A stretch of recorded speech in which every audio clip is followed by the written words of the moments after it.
All right, what's up, everybody? Is anybody out there? Is anybody out there? This is America. This is America calling. Do you still love us? All right, new window. Nah. Window. There. That's a little better, maybe. Hey, what's up, everybody? It's Thursday analysis stream. International Master Sledge. And,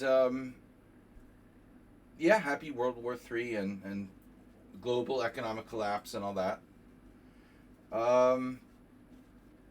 So, since we're not going anywhere, obviously due to the cost of jet fuel, feel free to please donate to my summer tournament stream. Anything I can get to with the bicycle or, something like a car that runs on electricity, maybe. All right. Please donate and support the stream if you can. The search for Asterbait continues. There was a very brief sighting of some kind yesterday. So what's up, everybody? We're analyzing games from subscribers. Also, one master game I put in there, Larsen versus Stein, from USA versus the rest of the world. USSR versus the rest of the world. Sorry, I think that was a Freudian slip. And I've got an opening question about the weird Rossalimo that I faced the other day. I think we'll do that as a sort of weekly feature for analysis stream.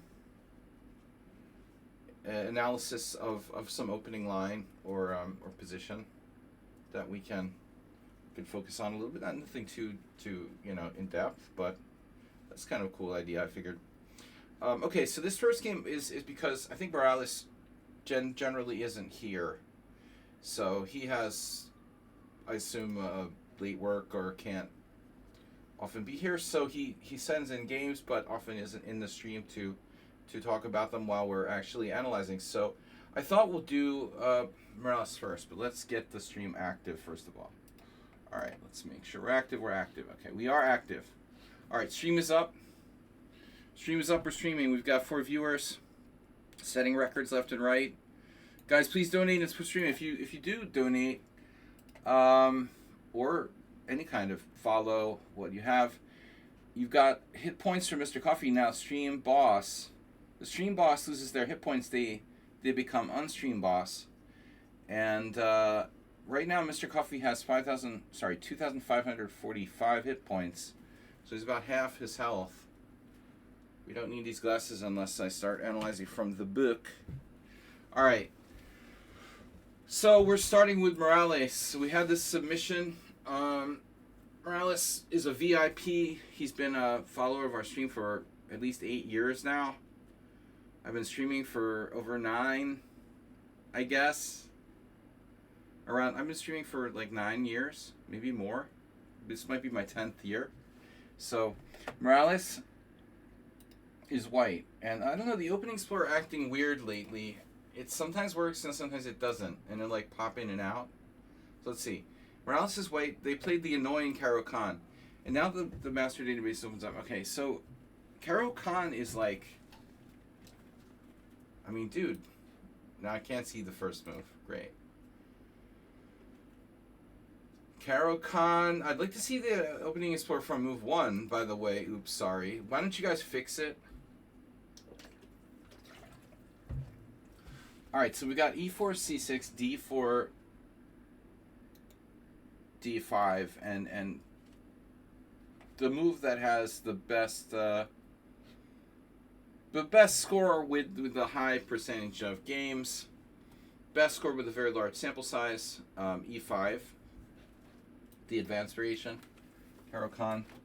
Now, this particular move does give white an advantage of sorts, but I don't think that it's easy to play for either side, and certainly not for black, and also not for white, because sometimes having a space advantage is not easy to handle.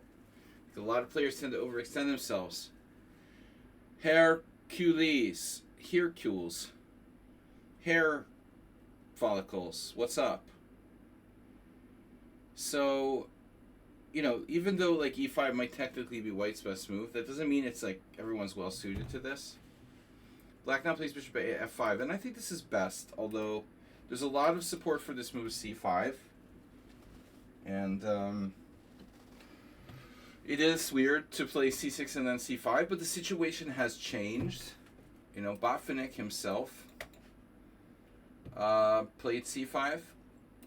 Bishop f5 has always been like the main line as long as this variation has existed.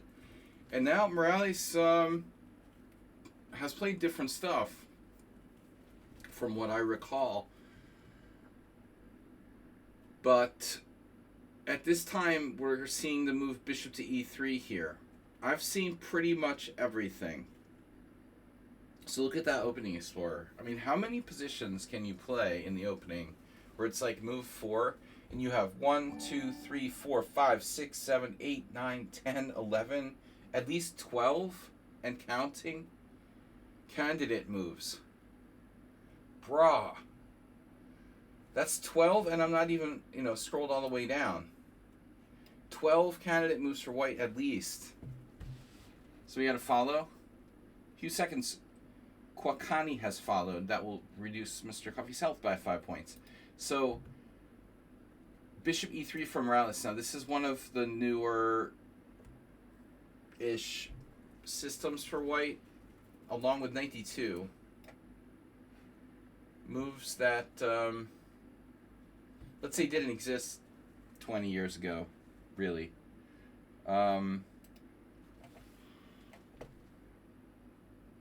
So bishop e3 and knight d2, I think, are often interchangeable, and they'll sometimes be played together because you'll have the knight going to b3 and you're going to follow up with bishop e3 a lot of cases, and vice versa. So there will be transitions within these two. Bishop e3. It's interesting. It's not given a name. Koprichik liked to play this against the French, wasn't it? Anyways, all right. Bishop e3, sort of discouraging c5, though not physically preventing it.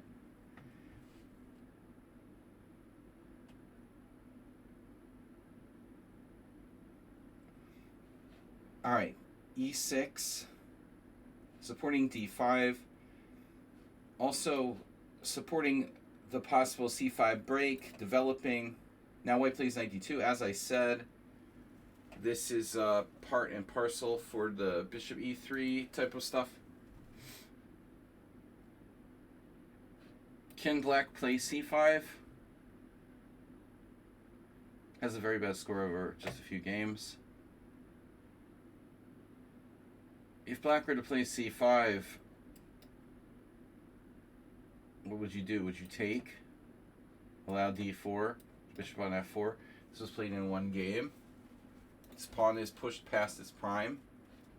It's past its prime. Wow. This is actually okay for black. Let us have a little bit of a deeper look here.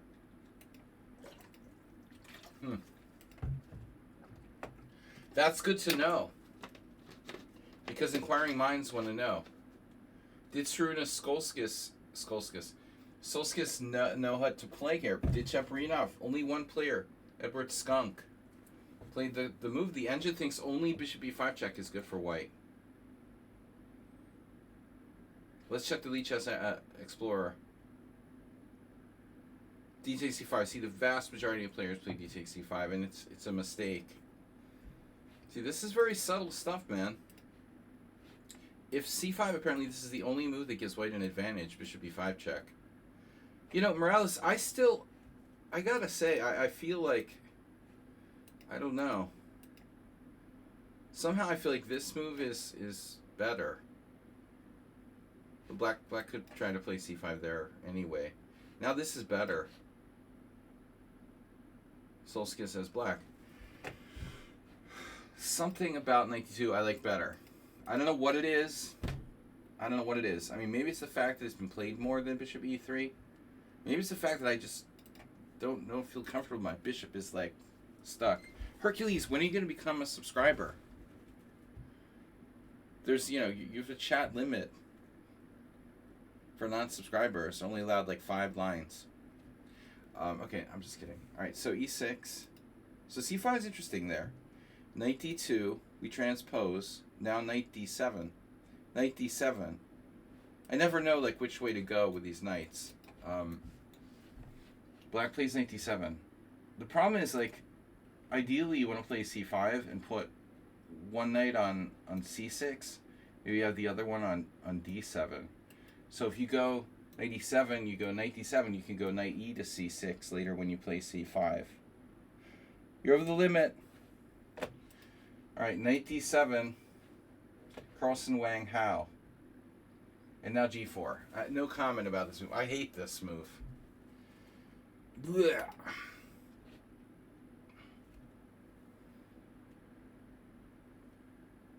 That's just my surface.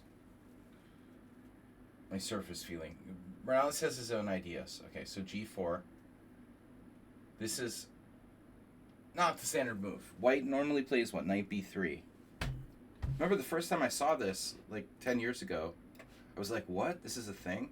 I hadn't been playing chess much until 2010, like between 2010 and 2015. I wasn't playing much.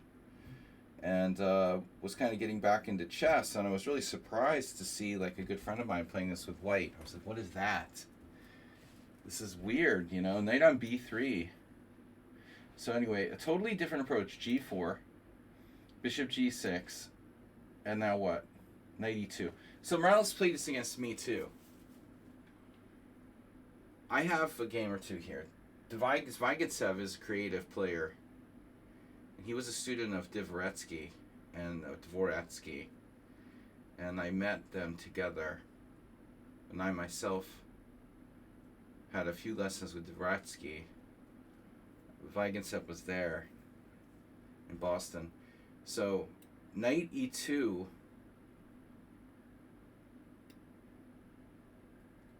I wonder why he was there. I wonder if that was that FIDE knockout in Las Vegas or something. I don't remember. Okay, knight e2, knight f4. By the way, if you play h4 right away, it's bad because of h5. So we get the knight here first. And then Morales is going to play h4. And then he's going to play knight f4 if you play h5. This is like a preemptive strike. It's a preemptive strike, so sort of supporting h4, h5 threat with the backup of knight f4. And notice he's not blocking his f-pawn, so the f-pawn could actually advance as well. Now, I mean, this is not an everyday move, but the main move for black here has been played 5 times. f6. Not everyone who plays the Caro-Kann is willing to play f6 so early. The only other move that was played was knight e7, as your opponent did in this game. But I would imagine the other moves are plausible, like h5 is really ugly, right? h5, you're just asking for knight f4. That's probably not good. h6 is playable but passive. f6 is clearly giving the bishop retreat square back to f7 while attacking white center at e5. And the center at e5 is a tad overextended. Knight e7 just simply develops a piece. But what about the good old c5? Attacking the base of the pawn chain? There's going to be... well, I mean, this move has to be considered. It is kind of fundamental, no? Attacking the base of the pawn chain. What do we do? Oh, I have a message. Our director, can you analyze this game? What's the magic word? Oh, I got a terrible, back cramp and a weird side cramp. Multiple cramps. Can you analyze this game? I'll think about it. Are you a subscriber?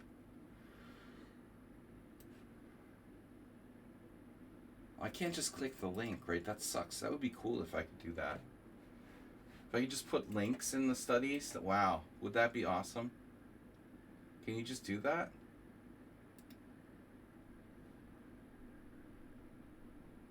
You're a subscriber. Hercules is not. Can we get a gift sub for Hercules? Aspirate's not here. He's still missing 3 weeks now.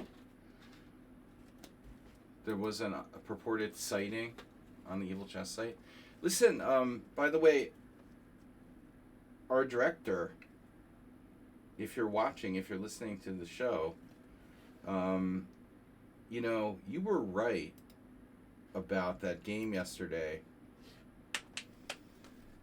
I forgot my own normal order of moves, and when we played the F3 Nimzo yesterday, I said, oh no, your move isn't the main move. I don't know if it is or not. It is a move there, you know, so bishop d2 is a move. I played d6. I don't normally play that move, and so I usually castle, and then bishop d2 is, so it's true. You were right that the bishop d2 is a normal move there. I just wanted to clarify that I forgot I had played d6 instead of castles. So anyways, but it was a good game, an interesting game. Anyways, all right, so back to this game. So what happened? We got another notification. Ah, gobble, gobble, gobble, gobble, gobble. Gobble, gobble. We're up to 187.55, nice and even number. Does anybody know why my donation bar, like, looks normal now, but, like, tomorrow when I log in, it's going to say, like, 187.55, 7432, 558, whatever. So now he made a donation of $5. Support the stream, support the summer. I'll be able to rent a bicycle to go to a tournament, maybe in the countryside or something, with jet fuel prices going up. Hasta la vista, Las Vegas. So, thanks Donald Trump for destroying the world economy while you're at it. Gobble, gobble, gobble, gobble donated $5, and he's been a great supporter of the stream. Thank you. Especially now without Mr. Slow, without Asterbait here. No one left to support the stream. Gobble, gobble is picking up the slack. And we got a game by Gobble Romops. Alright, anyway, I'm just doing Morales first because he's not here, of course. There was nobody here. So I thought c5 might be a move now.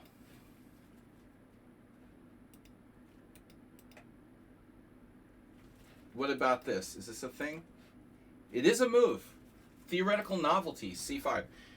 To me, that's more natural than playing f6. But your opponent decides to play knight e7. And Joaquin Phoenix. There's Fabian Fiorito. This is a new Fiorito. Paul Velton, the French Grandmaster, against Joaquin Fiorito, who I have no idea where he's from. Alright, so knight e7, knight f4. So now the knight protects the bishop. So if I play h4, here's what you can do. You could play h something, but you could play h5, knight f4, and allow knight takes g6, because the knight is now guarding it, and your structure won't get like blown to pieces. So black could play h takes g, for example, and after knight g6. Well, I mean, black, I don't know if it's a good position, but it's playable. This actually might not be so good for white because you're going to lose a pawn here, for example. But just saying, knight e7 defends the bishop, so the h5 becomes playable. Now you play knight f4, and there's these two games here. Both cases the players played c5. So, interestingly, what is a Herman donates? Herman. Ironically, that's Chemiculture's last name. Wow. Herman Munster. Well, anyway, I'll tell Chemiculture that any donation from his family will be orderly. I figured Herman was some kind of like state in Germany or something. Hermania. It's right next to hot dog. Okay, knight f4, c5, and yeah, you're attacking our center. So Morales' favorite move now, c3, securing the center. Notice his opponent is 2565. I just want to show you guys. Berlioz is 2565. This is a blitz game. Now Morales facing really unbelievable thing here. A game from 2011, Spanish master Oms Palice, who I didn't think was any spring chicken. 2489 in 2011. I thought the guy was like my age. Queen b6. So this opponent plays exactly the same move as was played in this one random game there. And Yevgeny Yanev takes on g6.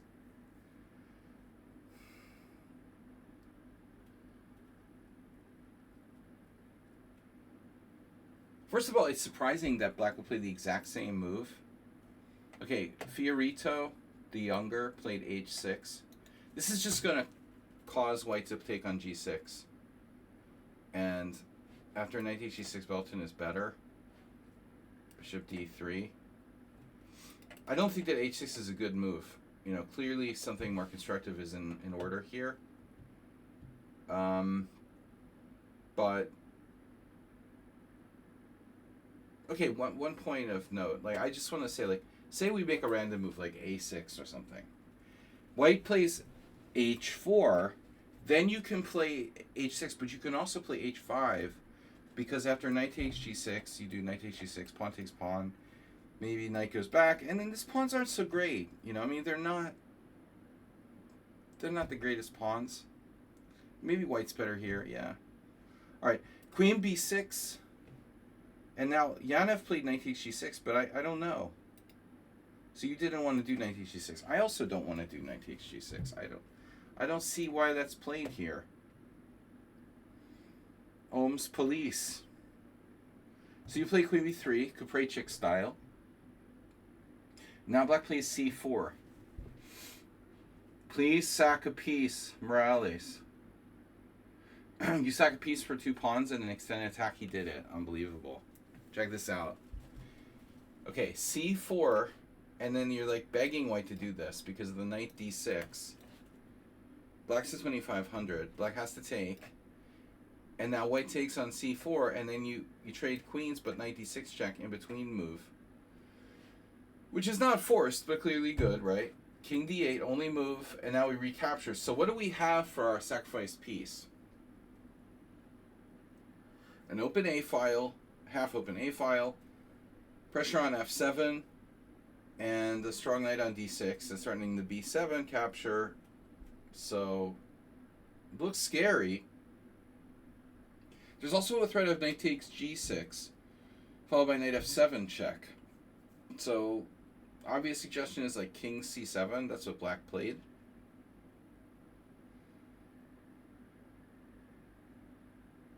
Nothing too exciting here for Black, but yeah, knight takes g6, knight f7 is a huge threat. So, like, whatever you do, if you tried to remove the knight takes g6, like, just say,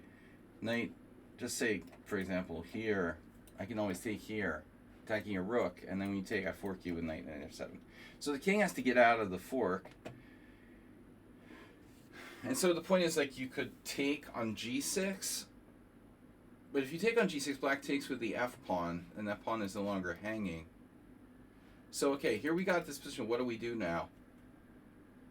You have knight b5 check. You have rook takes a7. You have the move in the game, c4, which is like avalanches these central pawns. You have h4 opening another front over there, which looks reasonable but slow. What is the plan here? So Morales plays c4. He should have played knight g6, and now f g6, I thought. Okay, now we see the reason. Why is this strong? Because we have knight f7, rook g8, and knight g5. And then boo boo. And this is probably what Morales missed too. So, knight g6, knight g6. Black has to sacrifice this anyway. And then, you know, he needs like this. This is very awkward. Rook g8, knight g5, again, double attack. So we're looking at 4 pawns for a piece now. All 8 pawns on board for white. We got half of black's pawns for a knight. Actually, a bishop. No, it was a knight. A knight. Rook e8. By the way, this is hanging. That's 4 pawns. This is engine. h4, h6, knight e4. And I don't know why you don't want to save your a pawn. For example, bishop e7. Okay, then I had to move bishop e7. Now, and I'm attacking this. Okay, a knight h4. Okay, so white has a million pawns for a piece. 3 pawns, but a very good position. Morales instead played c4, and now black tries to extract that knight on d6, knight c8. But you have knight to h6, right? Why is this so bad? I don't know, it still looks good. fg6, and then why didn't you play knight f7 here? I mean, knight f7 is obvious, right? Oh, there's a check. Oh, shit. The stupid check. Oh, no. Oh, no, there's a check. And then the rook can come into defense. So, king e2, rook e8, defending this preemptively. And now if knight here, we just kick you out. Okay. Something was missed somewhere. So then knight e4, bishop e4 check, and then obviously king e2. Black can defend that bishop on b4 with like a5 or something, so it's probably not going to get trapped or anything like that. But you can obviously play king e2. I think the bishop looks kind of like a target. It's maybe a tempo, like rook a4 also. So I would tend to leave it there. This is probably not that bad. I mean, you have piece for 3 pawns, and you're better probably. h6, f4, rook f8. Now, why not your king? Rook f1. Now b4. Getting all the pawns in the game. These 2 pawns can be defended by king c3. But I'm a little nervous about our pawn here coming under frontal assault. a6, and now knight d6. What a beautiful knight. He can challenge it, and he does. Knight c8. So rather than play knight d6, this is a blitz game, you know. Still, I would prefer to build my position. Knight d6 isn't bad. Okay.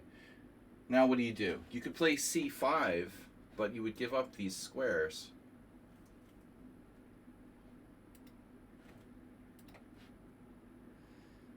So knight e4 is best. Knight e4 and offer a draw. And black wouldn't accept a draw. He changes the position with this. King c3. Now knight b6 with no threats. Now white is better. 1 knight is better than 2. But mighty pawns. b5, I don't know about that. ab5, knight takes check, king d7. And eventually, Morales goes wrong. He hangs a pawn, an important pawn. And then things start to fall apart here. Rook f4 here. Rook d4. And now you have b5. He misses b5. And things fall apart. Check. And then knight takes c5. But still, interesting game. Yeah, Morales' pet variation with g4 is rarely played. Let's let the engine have a look here. Bishop g6 is best. Knight e2 is best. Knight e7 is best. Knight f4 is best. c5 is best. c3 is best. Queen b6 is engine number 1 move. And now, yeah. Sorry. Oddly, the engine wants to play Yanev's move, knight h6, which I also think is strange. It's not going anywhere. Why do we have to take it now? So I don't know if Morales, this is part of his homework. Queen c1 it's just too passive. I agree. Like, what did they do after knight g6? Did they then play queen b3? Rook b1. Okay. So you see, that's why they're doing it. They're taking on g6 so they can enable rook b1. But that's in itself like kind of lame. Of course, trading queens is a little bit lame too. So h4, sacking the b pawn. Queen takes b2. This is looking a little dubious. So to make your line work, queen b3 is okay. Black c4 is a mistake. And your sack just works. This is beautiful. Takes. Yeah, it's all been confirmed by the computer. Best defense, oddly, is queen c6 hitting your rook. You do have d5 pawn sacks here. Just a long-term piece sack. Wow, castles. That was the plan all along. All right, anyway, that was a fun game. Thanks, Morales. Nice not seeing you tonight. So, I've got games from Sun Prism, Gabble Troll Mops with the $5 donation. Our featured game, Master Game Analysis, Larsen-Stein from the USSR. Wasn't the USSR great?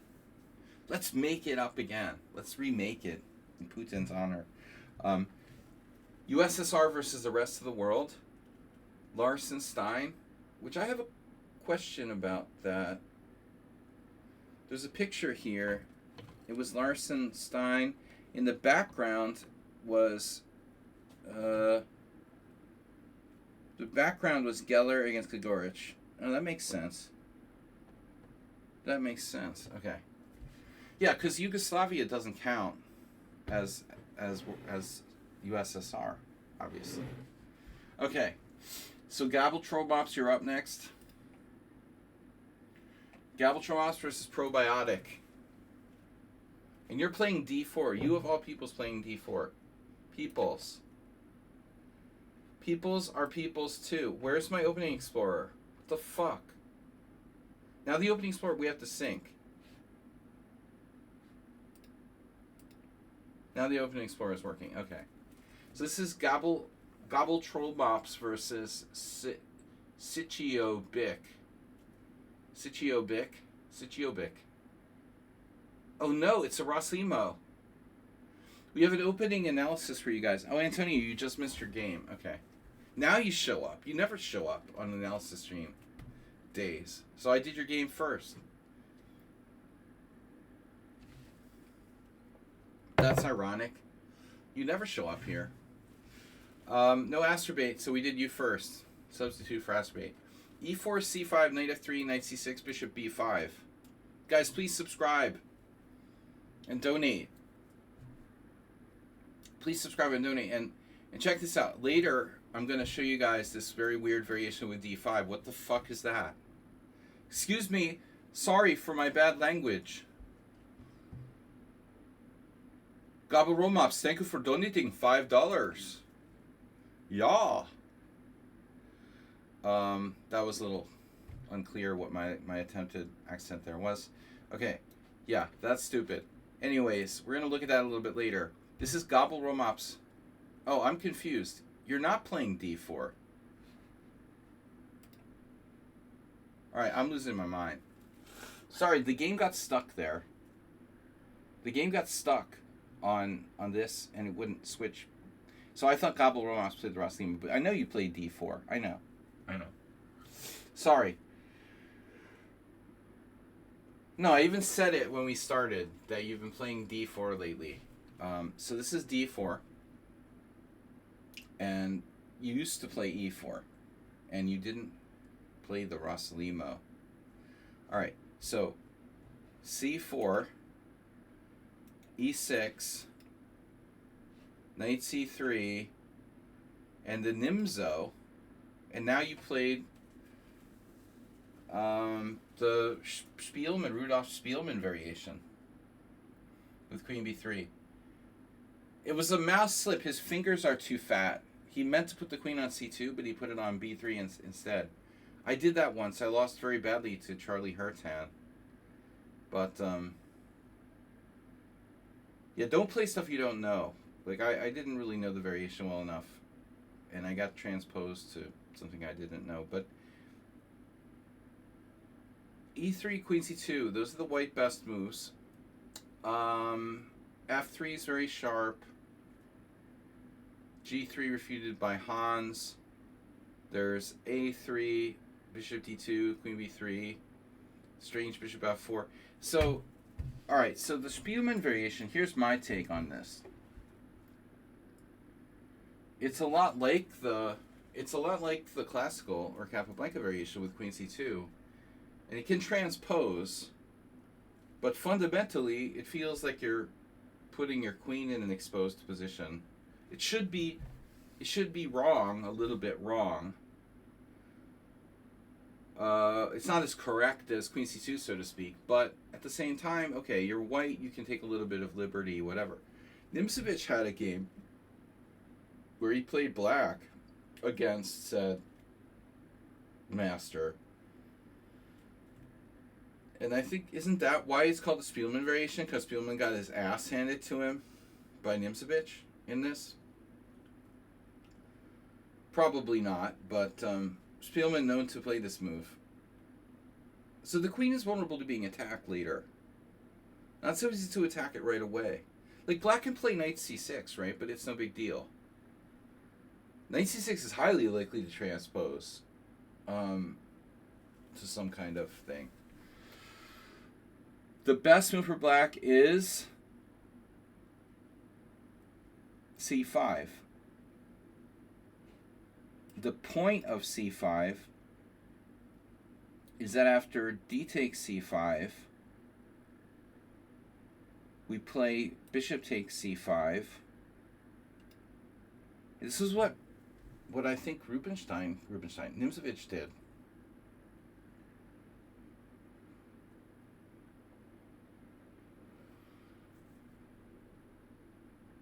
I'm trying to remember now how this went down. Knight f3, then what? Okay, right. So you've got this stupid queen, right?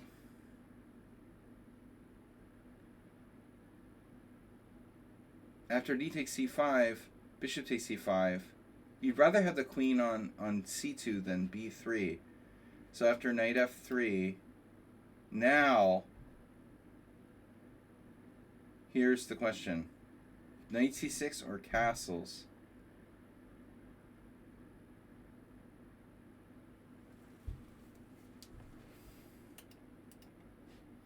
Or b6, also a move. But I'm trying to remember what Nimzovich did. This is...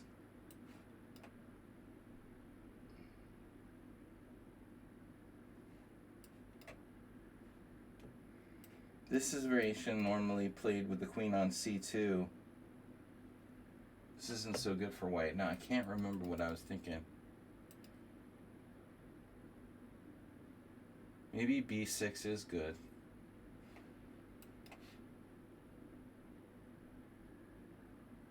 Yeah. I guess this is the best. Pikat Karpov. I think the queen gets held in the freeze position on b3. Black wants to play against that queen. How to take advantage of that queen. That's really the key to the position. Alright, anyways. Oh, the engine actually likes knight c6. Maybe I'm wrong. Maybe it is knight c6. Okay, here right away. Well, no, you're right. This is it. Now, Nimzovich discovered this. It was knight c6 right away.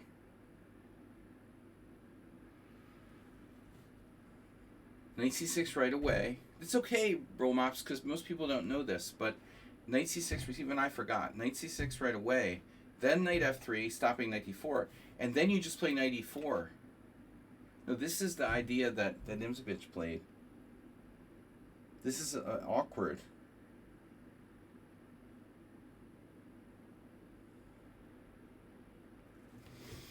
This is why it's better that the queen were on c2, because it stops this shit. So what else are you going to do? You can play bishop g5 maybe. Let's take a look at that. That's bad. Bishop g5 is bad. a3. You can always play a3. Bishop takes c3. Oh my god, knight d4. Oh my god. Knight d4. Nassau Chess Club Championship, 1995. Oh my god, this isn't good for white either. Yeah, so this is the problem. This is the biggest problem. Knight f3, knight e4. This is Spielman, Nimzovich. Bishop d2. And now black can equalize with knight takes d2. And you get black gets the bishop. But you can also play Nimzo won against Spielman with knight takes c5. So he played for more than a draw. And Spielman tried to like castle queenside or something crazy and got his head mixed up with his ass. And it didn't work out well. So anyways, there are some issues with queen b3. It's better to play queen c2. All right, queen b3, and then black plays this. This is obviously bad. Why would you play the Nimzo and then voluntarily release the pin? You know, by the way, I've seen other people play like a5, queen e7. This is clearly the best move. You could also play maybe other moves like knight f3. This transposes to a symmetrical English. I guess it would be quite similar to that other line, wouldn't it? Okay, so anyways, bishop takes very bad, queen takes. Now knight e4. Your opponent not a big believer in development.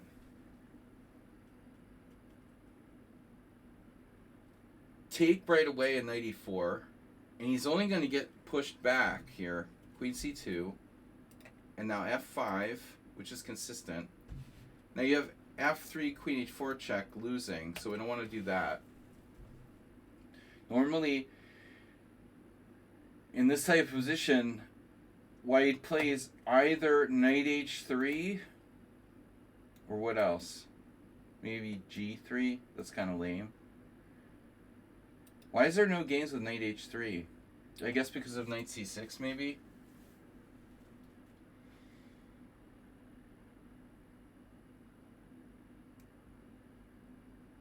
But I am kind of curious what happens here. See, the idea of this is that you'd be able to meet queen h4 check with what am I talking about? You're able to play f3. Sorry. You'll be able to play f3. So if here, can you play f3? Knight takes d4, you know, whatever. Yeah. Check. This is unclear, right? g3. Oh no. Here. Is this a problem? Officer? What was that?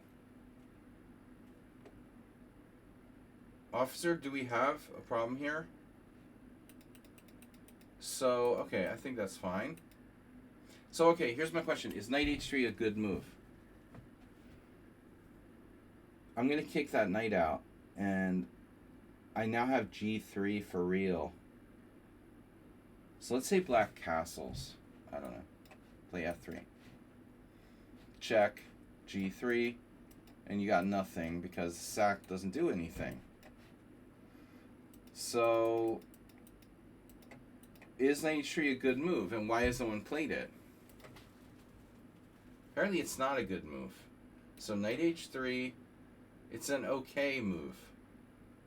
But it has a problem. c5. Wow. So now he comes to get you on the other diagonal. That's really shocking. I probably would have fallen for that, honestly. You know, Uber Driver has a little trap he likes to do. He'll sack the rook. Like f3, queen h4 check here. Takes, takes, takes. And try to trap the queen, rather. But you know, there's this. Does this work? This is probably not going to work, is it?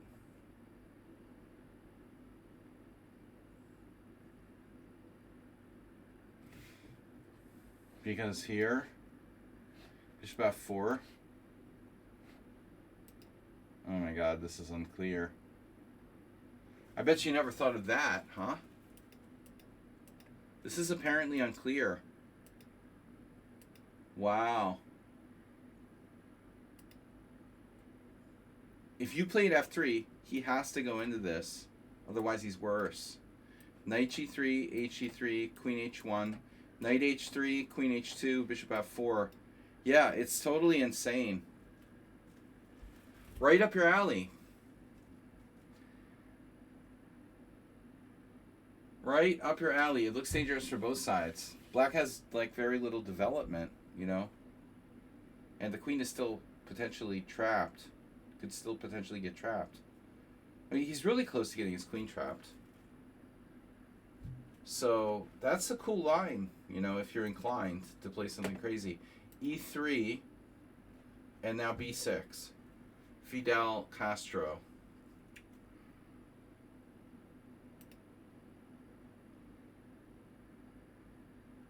Now you need a reason not to play F3. Mike Mattisau always commenting on everything. There's a scandal in Texas where he's commenting about a poker scandal. They closed down a poker club in Texas. They had like a police raid investigating money laundering, and he's in there. But Mike Mattisau's favorite comment I ever heard was, he's a poker player, you know,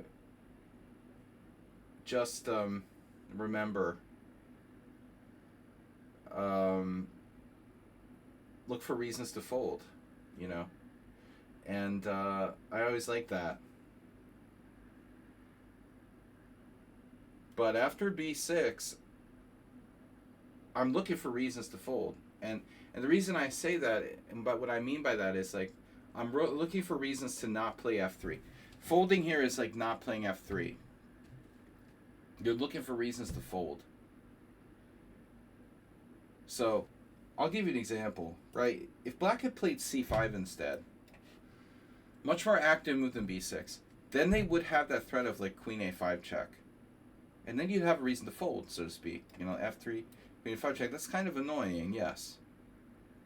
Because we're going to have to do something we don't really want to do. Bishop D2 or move the king. But here, I don't really see an objection to F3. Do you understand why? Probably you don't. So I'm going to introduce you to the concept. Queen H4 check. G3. Oh no! Wait, it doesn't work. We still have the Uber driver variation, right? Takes. Knight H3. Oh no, we don't. We don't have it. Oh my god. So, I was going to say this, but there is a technical problem. Oh no. Can you guys believe it? Gabble Tromops, you saw this? This is in the same position. He has F4. Triple exclaim. Is it though? Is it really triple exclaim?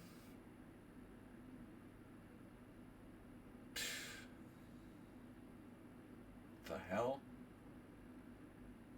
is going on here?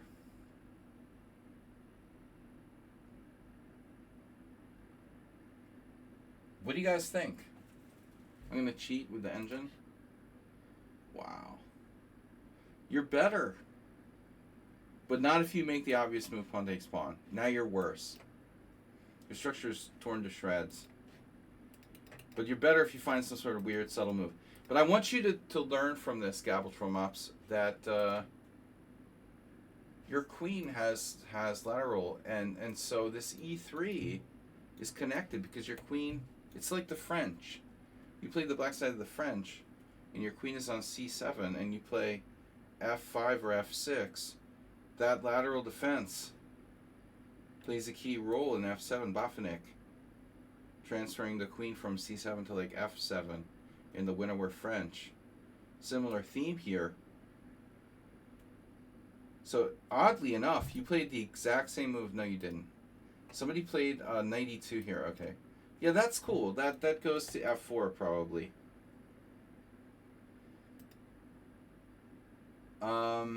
Maybe your move is more natural, in a sense. And now bishop b7 and f3, obviously check. Same shit as last time, so to speak. Different version, right? Here takes queen f2, f4. You know, and again, the engine's going to say, like, if you play e4 or something, you're probably still better. It's very complicated. I'm not sure. This is a fun position, though. Okay, so you played knight h3. Sorry, you didn't play knight h3. Okay, the other guy played knight h3. Knight h3 is about playing f3. Not interfering with your f-pawn. And I also like this. Although, in that case, queen h4, you're fine. You can castle. You're still playing f3. And he's got no real attack. But knight f3 leaves his knight on e4. So how are you going to get rid of that, bro? No. Not good. Not good. Not good. I had this guy a few months ago contact me about analyzing his games. He was a correspondence player. And some position like this he took with the bishop on e4. I was like, oh my god.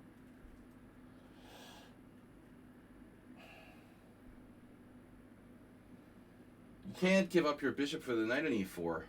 It's too much. Your bishop's too important. The other maneuvers take forever. Why don't you play f3, man? You gotta play f3. Okay, you didn't see it would work here. Well, then you have to do this like this other guy, Vishnu, did. You're going to kick him out with f3. Eventually it's going to work. I mean, now it's going to work. He castles, you play f3. Why didn't he play f3 now? Why did Vishnu not play f3? Okay, he could still wait. He just castled. Whatever. White is a very good position. So you play knight f3, blocking your f-pawn. Big mistake. Now you're going to need to go move your knight in order to move your f-pawn. Castles. Here, you got a good player playing white, but it was a long time ago. Cornell Salai, he's a 2400 strength player, but this was 2001. Okay, so he was probably pretty young.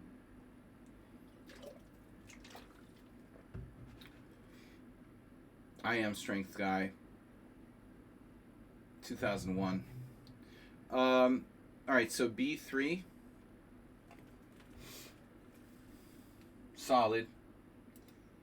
D6, bishop B2. Jim Plaskett. Blech. Okay, knight D7. Very Nizabichian play by black, by the way. And so here white castle queenside, which is very risky in my opinion.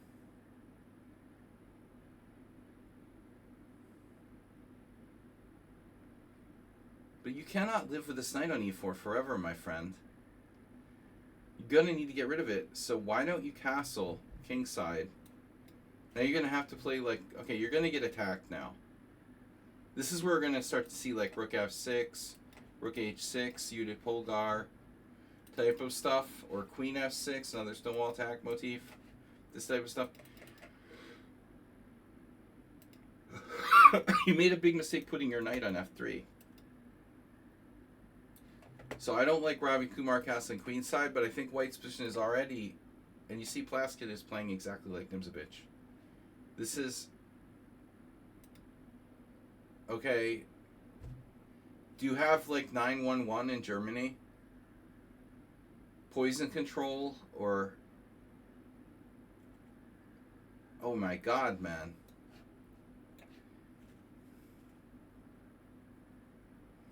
Rook G1 would be a little telegraphic.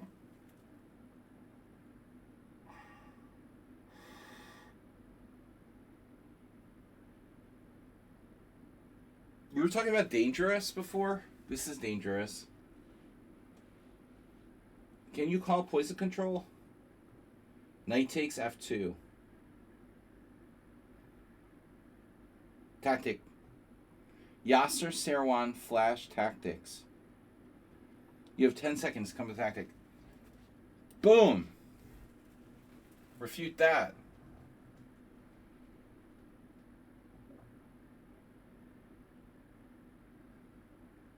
I just want to know what happens here. Do you have any comments, questions? You were proud of that move at first. Let me guess, your opponent didn't find knight takes f2. How do you answer this? Chicken? Wow, it forks everything, by the way. You can't ignore it. Chicken or beef? Chicken or beef? So, oof.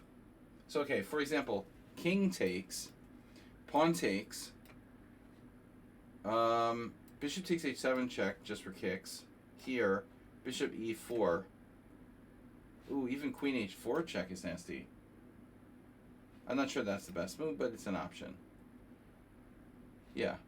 Bishop takes e4, queen takes e4, rook takes f3 check. I don't want to be white. And g4, knight takes f2, queen takes f2. And now black plays this.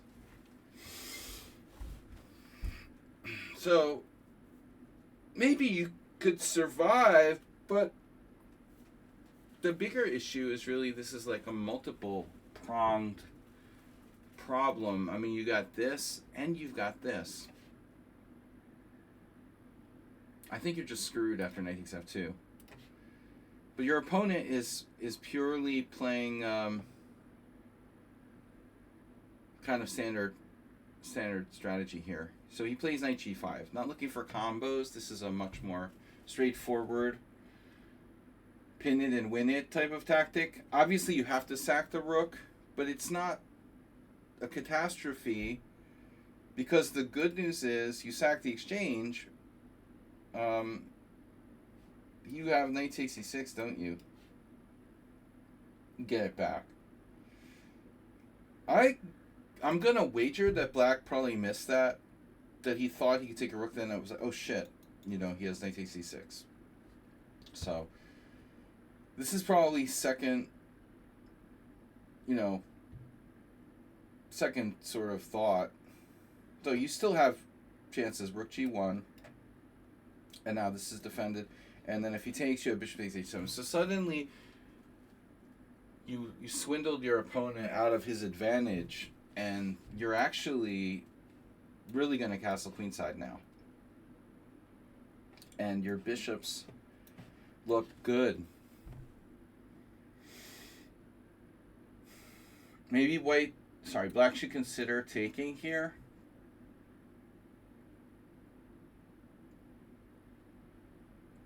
No, a strange move, but this is an interesting idea.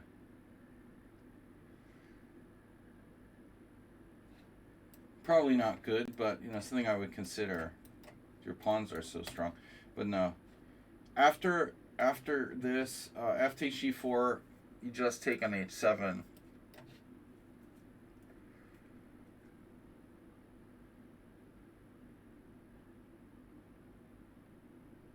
I mean, you can't be worse.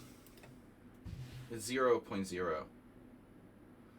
You have an interesting move here, d5, shutting down his bishop, which is apparently best. Okay, so knight takes, queen takes, rook g1, c5. Problem with this move is that it opens up your bishop on b2. So you could castle queenside, but there's a problem. So if you castle queenside, he takes, and you can't take with the pawn. Well, honestly, like maybe f4. So after c5, you played d5. You saw there's a strange connection here before. Usually we do the 4 on the f file with the bishop on c4, but this is a 4. This is a very rare dark square 4. Coordination between the dark square diagonal and the G file on converging on G7. Interesting. And so black you know, your two bishops are quite good. You have bishop takes f5. So it's hard to say what black should do, but I think he should try to, like, do something. Maybe this doesn't work. Well, maybe it does. Maybe knight e5. I mean, you're undermining his structure, for example. But this is a mess. I mean, I don't know. e4, bishop e2. You know, pawn here, he'll probably pick that off. You can castle queenside, though, and I think you're okay. For once, we know where to put your king. So king's going to castle queenside. d5, e takes d5, f5 goes, and now both bishops open up. This is very thematic. It's more like a BOGO than a NIMZO. Bishop takes f5, knight e5, and now castles queenside. Where else? Because he was threatening knight f3 check. And now you're threatening f4. So he plays knight f3, avoiding that. You played rook g3. And now his knight is attacked. So he plays d4, defending his knight on f3. Very logical. So here, you decided to move your king, because it's pinned. The pawn, that is. King b1. Looks good. You have to be a little bit careful, because of something like this. You have to watch this yourself, maybe. D takes e3. Uh-oh. So yeah, I was thinking about black here playing rook a e8. I was actually thinking he might sack the exchange. Does he have it right away? Oh no. Dude, it's keep going. 30 out of 150 sub points. We just got a message, some kind of hype train. Is that a hype train notification? Gabble roll mops. Where is everybody? You don't want to learn chess? You guys don't want to learn how to play chess? No apologies necessary. I was just kidding. Morales, it's just kind of ironic because usually I know you're busy and you can't make it. So I wouldn't have done the analysis if I thought you were coming. Gobble roll mops, you hypnotized me with 100 bits.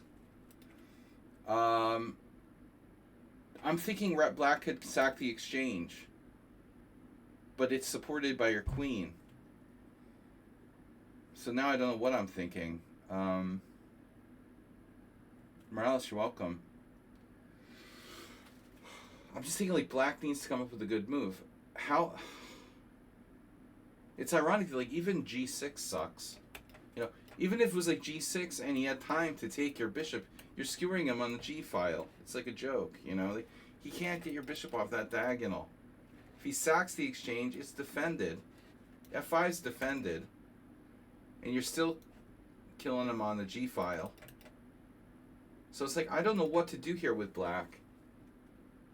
I want to play this, but it doesn't do anything, you know? Objectively, it doesn't look like he has a great move. Maybe knight h4? See, that's another problem. Now the f4 starts rolling. So, I don't know. I think he's just in big trouble. This is really messing up his king, and now you've got rook h3. Obviously. His king is in a very dangerous place. You have this. He has this move, though, this blocker with knight h4. Which opens up threats here for him. But it's like he's 1 millimeter from absolute death. All you need to do is attack h4 another time. Or a little more pressure on the dark squares and black is done. So you have like queen c3, threatening to overload his queen. Here's an example. Queen c3, you could try to overload the black queen from defense of these 2 points. So you don't really want to drop your bishop, but I'm just saying it is hypothetically possible because he gets mated on g7. Okay, you have other moves, right? Bishop g8. Not in this moment. Rook takes here doesn't do much right now. So you just took back. This is not an inspiring move. I was hoping he had something better, but I guess he's starting to push that pawn. Okay, so takes. Now he... Don't know if he saw this. I mean, he's sacking in exchange with rook f6. Did he mean to do that? I wonder. He doesn't have to, you know. I think it's still a game. I mean, honestly, he can try to defend in a more conventional way. He's trying to bail out. But you end up winning the exchange. And the exchange is an exchange. Now he takes with the pawn. Ew. Could he take with the queen, maybe? I'd prefer to take with the queen. But I could see this as well. Alright. So this is hanging. D6 is hanging. You just simplify. Okay. It's good enough. You're up a clear exchange now. I think you're winning. Yeah, game over. At least he has to try queen. No, he's lost. He's lost. Okay, he has to allow a trade of queens. This is a good call. He still can put up some resistance in the endgame. Check, takes, and his knight is on a nice sideline square. You have maybe e4, rook d3. Yep. Yep. Now get the file. If you get the file, you don't need to get the file. Okay. Maybe rook g2.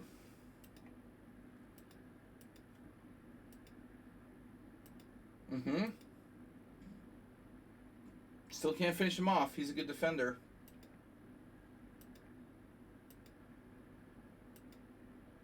Covering b4. It looks like the technical part of this game you played really well. Oh! Surprise. Queen f4 was a killing move. You subscribe with Prime? Nice. Uber driver. God bless Amazon. Just kidding. Queen f4 was a killing move? Oh. Oh yeah, no, trading the queens. No, it looked like a good game in the end. Okay, Gabble Troll Mops, thank you for your support. Good game. Next up is Sun Prism.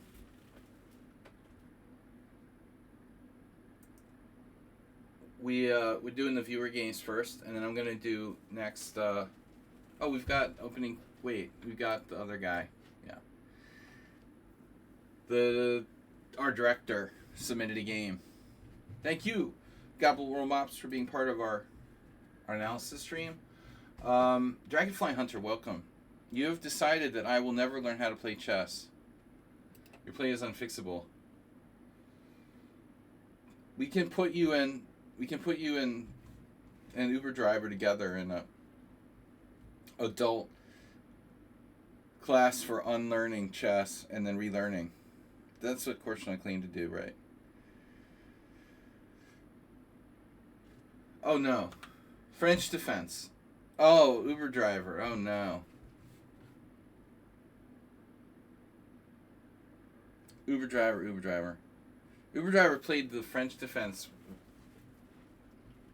Dude, seriously? The Rubinstein variation? It's so bad. So bad. Okay, so Sun Prism is black. This is an online game. E4, E6, D3, King's Indian attack. You know, I played a teammate, one of my teammates, back last year in an IM tournament, and actually it wasn't a teammate, but a player who is friends with my team, and he played in one of our tournaments. And I played this Chigorin variation, and he played, you know, he turned it into a Sicilian, basically. I know you've done that against me. So you're going to do that in this game? But this is different. Okay, white plays d3. He can still play queen e2. Black plays d5. So I would think, like, Sun Prism, if you want to be consistent, I mean, we've seen you play the c5 Sicilian type setups against Queen e2. I mean, I guess the question is, do you want to do that here? You can still do both. Kaidanov, and I remember John Watson in his French book, Play the French or whatever, recommended this weird setup. Well, not weird, but I think a lot of strong players have played like this, essentially, where black does bishop d6. This particular move order, not so much, because usually white does like knight on bd2, and so now bishop d6 is the main move. Yeah, bishop d6 is the main move. Bishop g2, knight on g to e7. That's kind of classic King's Indian attack. But you have a choice here. You have a choice here between c5 and d5. You don't have to commit to d5 necessarily. You can play c5, just like against the Chiguran move. You can play c5, and you don't have to necessarily play d5. Anyway, d5 has to be good. You can play e5. Larry Tapper did something like that against me. I know you can. You can play anything. b6, bishop e7. Amos Byrne, your favorite player, played bishop e7. Uber driver. Knight d2, and now knight e7. I don't know why Sun Prism likes doing this. You did this against me in some games, but I suppose it's like a thing. Bozidar Marinovic versus Palos in 1990. He was Bosnian, I am. Palos Osman passed away. I think he was pretty hard. He had a pretty tough life. Okay, knight e7, knight on gf3. This is a weird move to play, though. I don't know why you use this particular move order. Kind of rare, I would think.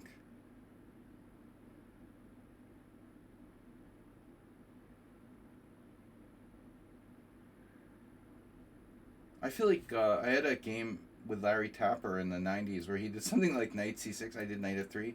And he did e5 a tempo down, you know. Nevednici Ivan Farago, Ivan. You can even do that.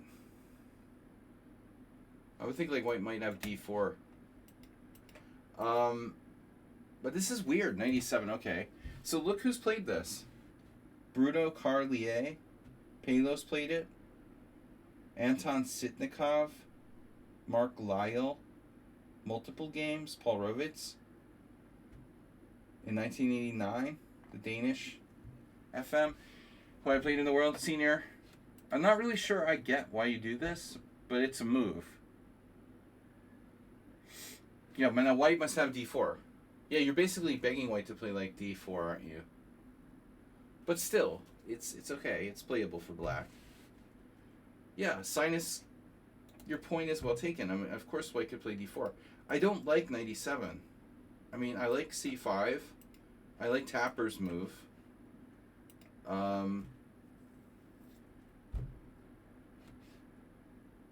What else? I mean, I like knight f6. It's a standard move. Don't really personally like knight e7.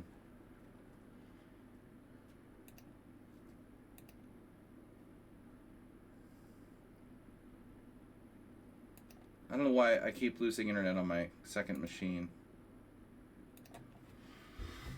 The Wi-Fi. It's an old machine. Okay, so knight e7, strange move. And now, like Sinus says, d4 is interesting. 3 players have played h4 in this position, including Arlene Mortensen, and also Sebe Attila. What's up with that, bro?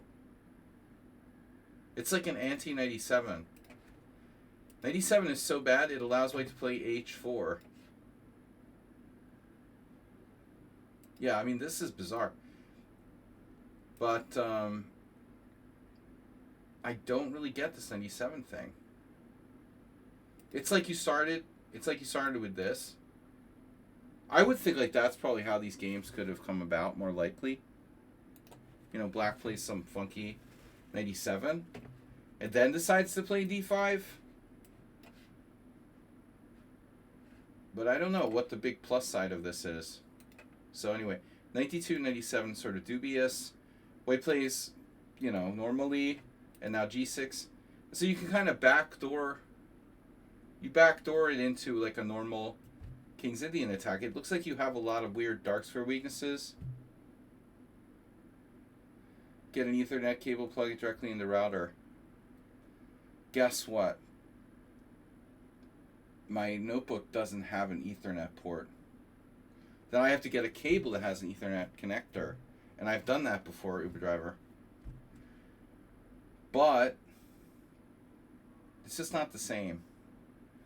Okay, so g6, g3, bishop g7, bishop g2, castles now. So we transposed back into a kind of normal King's Indian attack. I still don't see any point in black's move order with the early 97. c5, main move. And now white, the number one rule is when there's tension in the center, you want to start maneuvering. Always maneuver and withdraw your pieces from the center. See, the main move is rook e1 now. But he plays knight e1. So when that happens, that's good for us. He's taking pressure off the center while there's still tension in the center.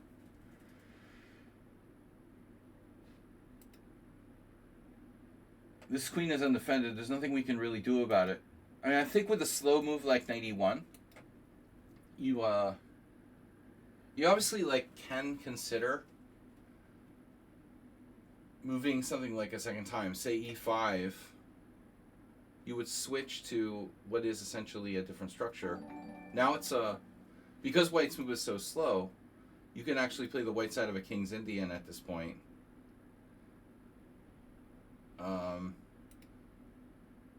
You know, you get people who do some weird stuff. You know, knight h4. I've seen Ilinchich will do that. Okay, knight c6 is normal. Queen e2. This is really awkward now. Also, Chigorin would do that in some cases where he would like leave that knight d4 there. It's true. There's nothing you could do with knight d4 now. So you play that kind of reflexively. I don't think it's necessarily a good move. He's covered c2 already. What are we gaining by playing knight d4? We're chasing his queen back to d1. I'd rather make a constructive move here with black. So, as I mentioned, you can change the pawn structure to, you know, Black Lives Matter, in this case, White Lives Matter type of King's Indian structure. Yes. The other idea is b5. I want to be a little careful about this diagonal. So, I was going to suggest rook b8 with the idea of moving the b pawn to b6 or b5. But while we're at it, you know, a5, a4, I don't know. You know, that kind of leaves us sort of fixed. So b5 is definitely a move. b5 is definitely a move. This isn't so constructive. White goes back. You're going to get kicked back. So what did you really gain in the long run? You're just making the move because it's obvious. And then he's going to kick us out with c3. b6 is okay. What I like about b6 is that it keeps this open. As opposed to b5. We might, you know, if white plays c3, kick us out, we might be able to use this diagonal. c3, knight back, and then f4. And this was obviously white's intent when they played knight e1 to clear the way for the f pawn to advance. Thanks everyone for joining us. We have another notification. Meti 1111. Meti 11, sorry, just 111. 4 E's but 111. Has followed. So Mr. Coffee's health is now down to 1935. Pawn takes pawn is overrated. We almost never want to do this. Unless you can force him to take with a piece. If you can force him to take with a piece, this suddenly would morph into a Leningrad Dutch with reverse colors, where white has a backward pawn and a clear target on d3. The problem is he can take with the pawn, and it's not really good for you. Another option is to play d4 at some point, but white will probably just lock the structure. You might be able to play like this, but you have to evaluate some complicated stuff, like what happens on f5. Uh-oh. For example, f5 we can't take because we get slammed on the diagonal. Knight f5, bishop takes c6, etc. So there's a lot of complicated stuff with the pawns here. You played bishop b7. This is normal. You might want to consider rook b8. Not committing this bishop to one square or the other. Bishop b7, queen e2, okay. And now d4. Now you committed to d4, but this needs to be, like, you know, planned out. Are we just invading Iran, or do we have a plan? I think that e5 is going to run into f5. The most flexible move for black here is probably queen d7. I would recommend queen d7. Defending your bishop, keeping flexible, connecting the rooks. It also supports f5. In the case of some sort of f5 type of advance, this looks best to me. Let's see what the computer says. It's top 3. f6 is an interesting move too. Weakening e6 looks a little scary. Alright, so you go d4, he goes c4, and you play d5, but the problem, as I said, is going to be this, and Alexander Ivanov is going to get you.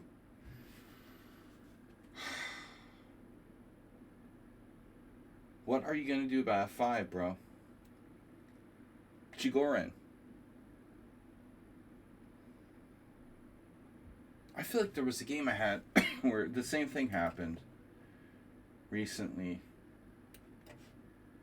Was it against Sun Prism? Wait, there's no access to this square. But f5 looks scary.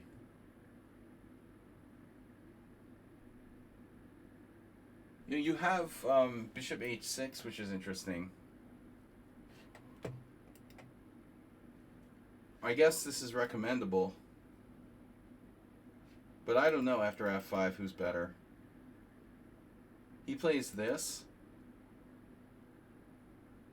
And that's a little slow.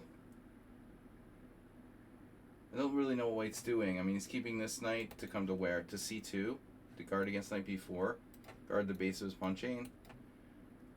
You played f5 here, which is too much probably, so Feingold would say you take on f4, right? Move 11 claims that I don't watch Feingold, but that's one of his, you know, standard quotes or whatever. Always take on f5. If pawn takes pawn, you fix the structure, you can play this.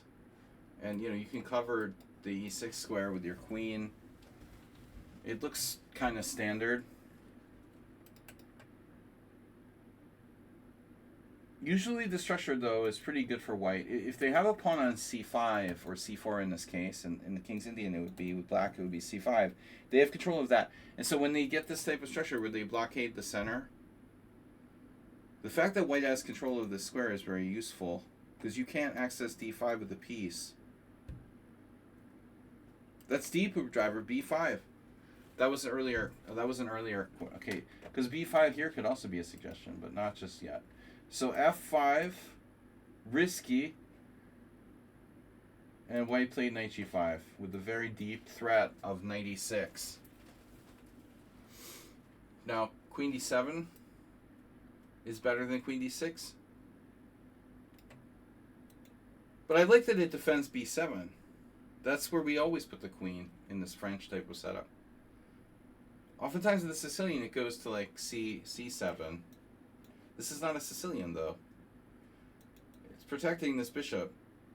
You're connecting the rooks. It's natural. It protects e6. He went here, but this doesn't do anything about the bishop, so the bishop's on the diagonal. It's not protected.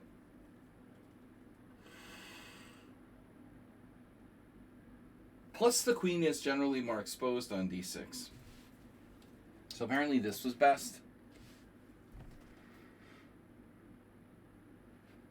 He plays this, which is hard to understand, because now the pin is no longer relevant. Takes here, and now h6, knight e5, and then you played h takes g5.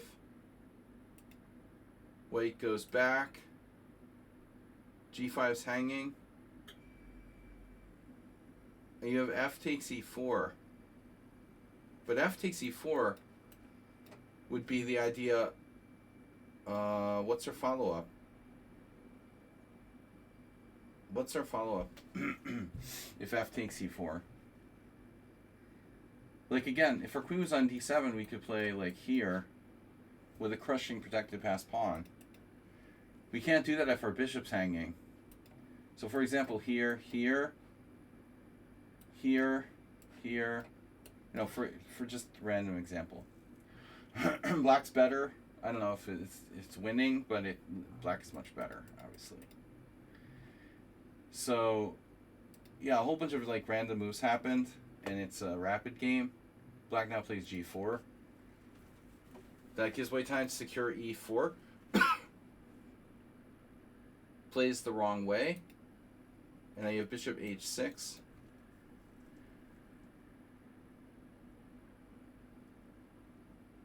Very passive for white now.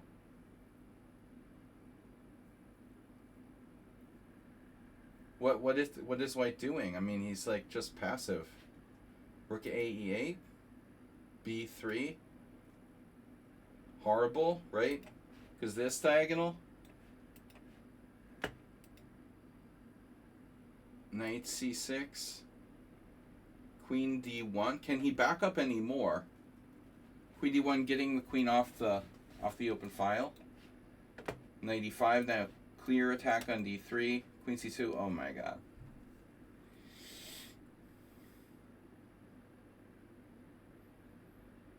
White has just gone completely backward for like the last 6 moves. Bishop h6. You finally found it. That was in the position for a while, strategically. And it's like a king's Indian. And this is undermining e4, essentially.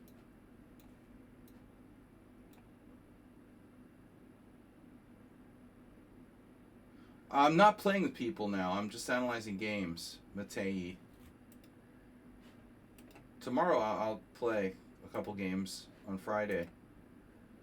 This is analysis, so now white just doesn't know what they're doing. They played a4, check, king h1. And I imagine white is lost here. Strategically lost. Black has too much space. But there was the whole middle period of this game where Sun Prism, it felt like you were kind of drifting without calculating. King g7, a5, it's too slow, rook h8. Also there, I mean, maybe you shouldn't give him any counterplay. You can pretty much reduce counterplay to 0 after a5. I'm not sure you want to give him that free kick there. In addition, you could also play a different way. Rather than king g7, maybe, you know, you could try to lift a rook and over here. I don't know which is better. So yeah, see you tomorrow. a5. It's not enough counterplay. So we get a spectacular mate. Okay, this is an Asterbait style. Asterbait style submission. Oh no. Rook takes h2 check.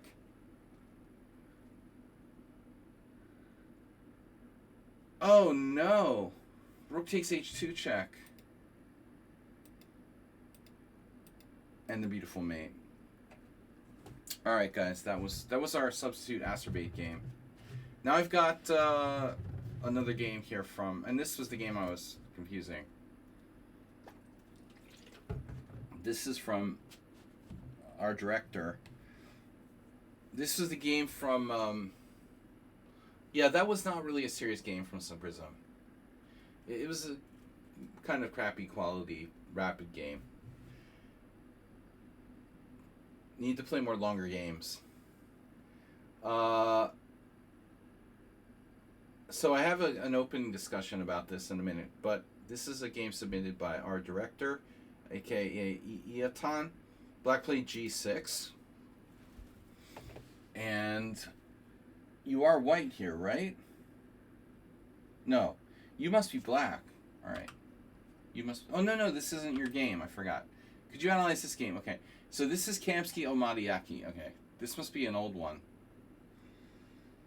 It's Kamsky Omadiaki. So Omadiaki doesn't play. I think he's like a chess politician.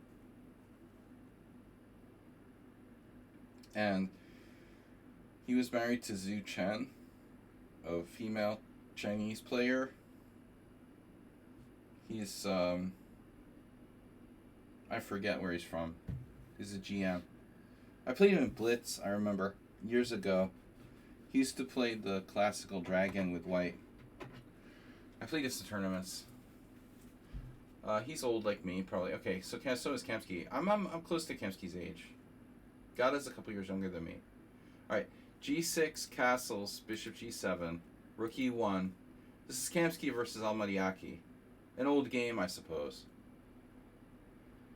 It was in some exercise. Okay, to find white's move 19. So standard Rosselimo. I didn't realize that Gata played the Rosselimo, but he plays pretty much everything. So, I have no idea when this game is from, by the way. Rook E1, E5. And now... This is where Bobby played B4? Or no? Different position, I guess. There was Bobby versus Boris in the... I'm getting like Uber driver. Bobby versus Boris. Bobby Boris in the world... Yeah. The rematch, 1992. Bobby was playing the Rosselimo with white. Am I... Yeah. And that's so weird, right? Boris... Wait, Boris was white? Maybe I need Butterfly Hunter to help me. Dragonfly Hunter... Wait. Was it Fischer? Spassky? Was Fischer playing the Rosselimo with white, right? But I don't understand, you know. That seriously happened. But why was Spassky playing in Sicilian, you know? Are you serious? It was just a... That was just like an exhibition match, basically, anyway. Spassky had no chance. It was sort of just exhibition. Anyways, so Gata here takes. Black takes to the D pawn. This is standard. And now white plays D3. Although that's not the only move. I saw a really good game that I mentioned before. The Panamaria of Kramnik from this line.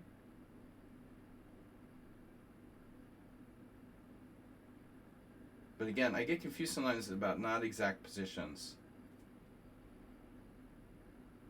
So black can play queen e7, knight f6, knight d7, knight f8, knight e6. And then knight controls like the d4 and f4 squares. So I think that's best.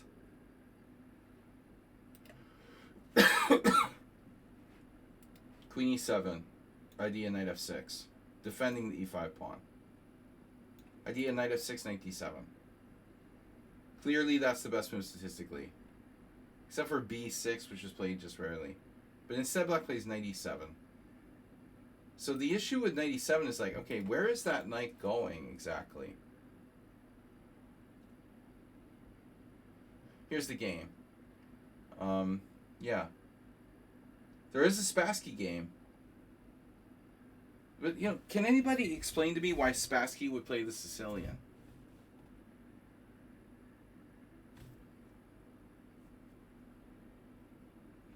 All right. So knight e7. Not a great move. Because the knight has no freaking mobility from this square. It literally has no squares it can move to. So obviously I'm going to put it on e7. I mean, the idea, of course, it doesn't get in the way. I mean, it still gets in the way of the queen. Now, a3. That's the standard idea, to break with b4. Basically, white is playing like an anti-Dutch on the other side of the board. Black plays a5. Now, white plays bishop b3. This is probably a transposition. Now, b6. This is standard structure. b4 is our break. Actually, Iatan, if you look at my games, I've played this type of line in Blitz with a guy from our stream, Redusa. I probably have a game or two almost identical to this. We could check. No, none in this exact position. All right. Knight on bd2. Check again. Nope. I don't play it that much. Okay. And now black played a4. And my question would be, what are you doing? Okay, a4 is a very obnoxious move.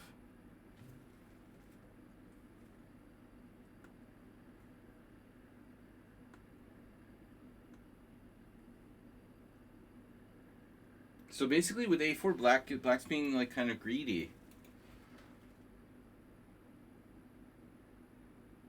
Black, the plan is for white to play b4 and break the queen side, and he's threatening it now. So if you do something like castles, notice that no one played castles. Well, b4 happens and we break the queen side. Freeze Nielsen. So a4 hits before we have time to play b4. And now white played b4 anyway in some game. So if white plays b4 anyway, black takes en passant. And we have to take with a knight. So b4 anyway takes en passant. Manic lost. He was probably drinking large amounts of Palinka before the game against me. A takes b, knight takes b. a4, a5. Well, let's say, what happens if rook a4? So it's not so easy to break up black's structure. Break up.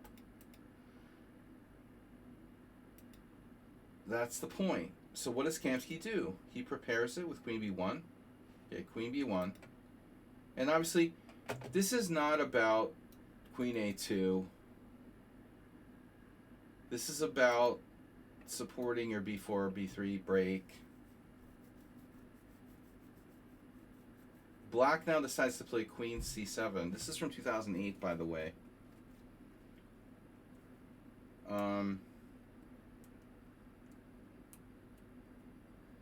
Interesting. That's after Gata came back. I played Gata in 2006 or something. He hadn't played for a long time. He was very, very inactive for like 5 years. Between, I guess, maybe 1998 and 2004, 2005. There was this period where Kamsky was going to medical school or law school or both or something supposedly. So Gata was very out of practice. He didn't play for a long, long time. Came back, and this is post comeback. Queen b1, queen c7. b3, and now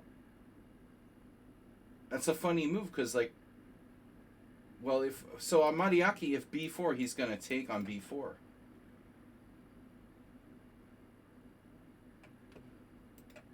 By the way, Mariaki is kind of a positional player, so judging by the way he plays the white side of the Sicilian, he's not some kind of tactical maniac. This position might not be the ideal against him, his style. Tactical players don't play the white side of the classical dragon in a positional fashion like Omariaki. Anyway, queen b1, b3, queen b1, queen c7, b3, and now black just castles, of course. He's not worried about A taking on A. Takes, rook takes, so everything's under control. Queen B3 now. Rook A6 guarding the base of the pawn chain. And Gata plays A4. So now there's a problem.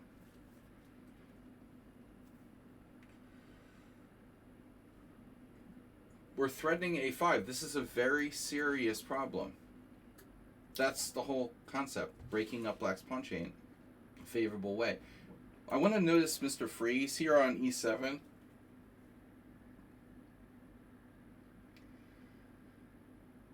The Mr. Freeze can defend B6, but that's not really the problem. Defending B6 isn't the issue. A5 breaking up the structure is the issue. C5 is the issue, right? Because we get in A5, we crack C5. It's not really a question of defending B6. It's a question of defending C5. And I think it's going to fall apart. How is Black going to prevent the structure from falling apart? You know, I don't see it. So bishop E6, queen C3. And now H6 like a standard move. But what are we doing about A5?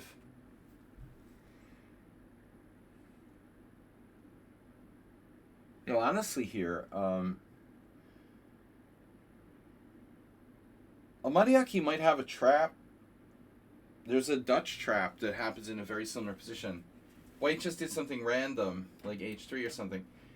My point is going to be that you have this that happens in the Dutch. In a very similar way in the anti-Dutch. And basically, like, it's like you have to take it, and then they take it back, but there's like double threats. D4 fork, plus just trapping the bishop on E3, plus E4. There's all sorts of threats here. Apparently it doesn't work. It is D4. Oh my god. The only move, it refutes it. Alright, anyway. But it's an idea. Knight D5 is an idea. White has to watch out for that. Now A5, what I'm wondering about is A5. Why isn't A5 good right away? Well, I mean, my point is that Gata has to watch this stuff. I don't think it's good here, though. It's too slow. Why would Kempsey not play A5? I mean, it looks pretty strong, honestly. So I know you're talking about it's a puzzle from move 19, or it's an analysis position from move 19. But A5 looks legitly strong. So he could have played that right away. Instead, he doesn't. He plays this. You know, obviously aware. Kamsky's a strong player. He was aware he had A5. Decides not to do it right away. He's like threatening A5. Now, the Rosalimo opponent takes on B3. Now, Black's given up their compensation for the bad structure. And then we're like expecting what here exactly? Queen takes? No. He takes with the pawn. This is nothing special. White's pawns are on the right color. Mariaki switches plans to rook d8. But, if you think about it, like, first of all, the knight on e7, right? It's bad. It never moved. He still has traps like knight d5, but it probably doesn't work. Secondly, all of Kamsky's pawns, you know, 5 out of 7 pawns are on the right color. Black's bishop on g7 is very bad. He traded off his good bishop, his compensation bishop. So white is better, right? But, you know, this a5 move has been in the position forever. Now he plays it now.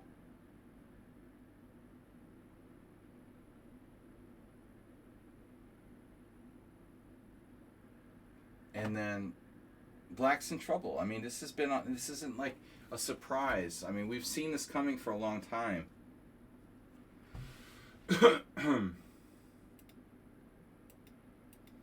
Black just has a bad structure, as well as 2 bad pieces. I think, you know, 2 clearly inferior pieces, and now, you know, a worse structure because he has 3 islands against 2. Knight c8. Mr. Freeze goes back to c8. Black would like to play bishop f8, but his pawn on e5 is a target as well. You might want to resign here early. h4, got a grabbing space. Knight d6, that's the best knight's been all game. Now you could take and still be slightly better, but it's not much. And Amadiaki is threatening knight b5, knight d4, maybe getting that knight in the game finally. That's what happens. Rook c1, knight b5, queen c4. Now knight d4 is no good. We take with the bishop and win the c6 pawn. He goes here. Bishop e3, attacking c6, knight d4 now.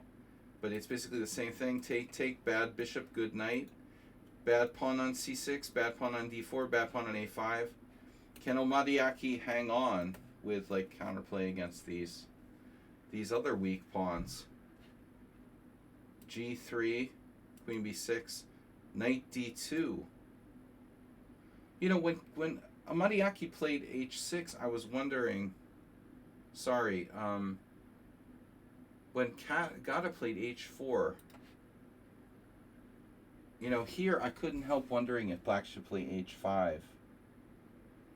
I mean, not just the threat of h5, right? But also Black's ability to get his bishop in the game with maybe bishop h6. Wouldn't this be... I mean, are you really worried about this? Is this a problem? Like, nothing's going to happen with that. I'm not worried about that now. Shouldn't Amadiaki be considering playing h5? Like, fixing this pawn on h4? So some of his pawns are on the right color? And maybe being able to play bishop h6 later? I'm curious. Inquiring minds want to know. So h5 is not even on the board. There must be like a serious problem. I guess there's just no time. But then again, why does Gata need to play h4 then? So I don't understand. Gata has time or needs to play h4 and Black doesn't have time to play h5. Why is h5 so bad? Rook a1. But then why couldn't White play rook a1 in the first place? Here. Maybe he could have. So here's the bigger question. Why is this not just strong now? Doesn't make sense to me. If h4, h5 is no good. We have rook a1 right away. It is the best move, apparently. Black has a strange defense. Rook a1, knight a7.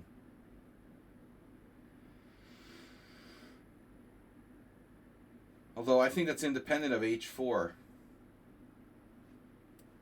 h4. Maybe an inaccuracy by Gata. Wasn't necessary to play that. But what Black did here is probably not good.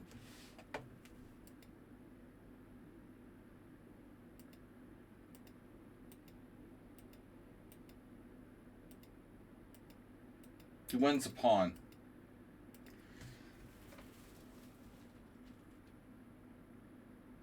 And yeah, not the player you want to be in a technical endgame against.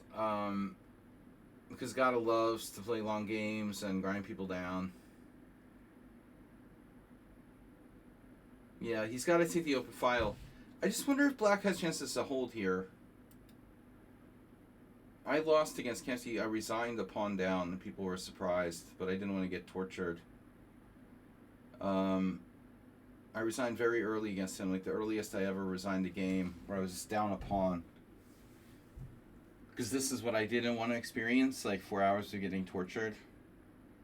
But here Omodiaki almost has enough compensation. I mean, I wonder if this isn't possibly a draw. Ultimately, though, how does White keep this protected and make progress? Let me just see this, right? Rook c3. Oh, man, check this out. So there's your answer. Watch White's play now. Wow, so Gata doesn't... Oh my god, he doesn't play rook b2. This is brilliant, though.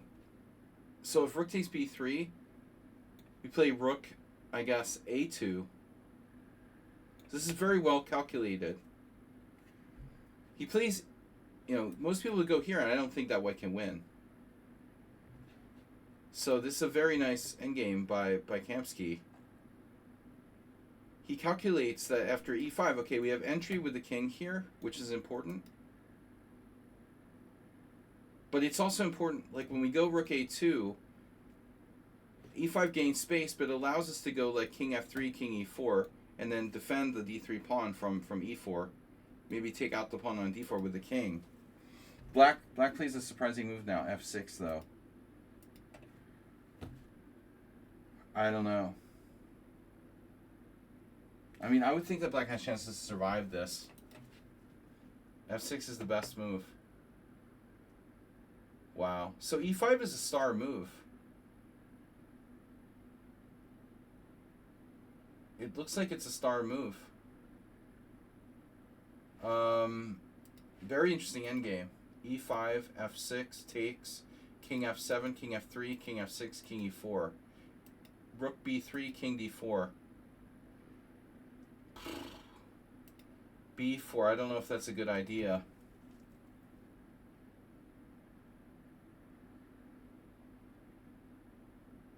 Does b4 help black?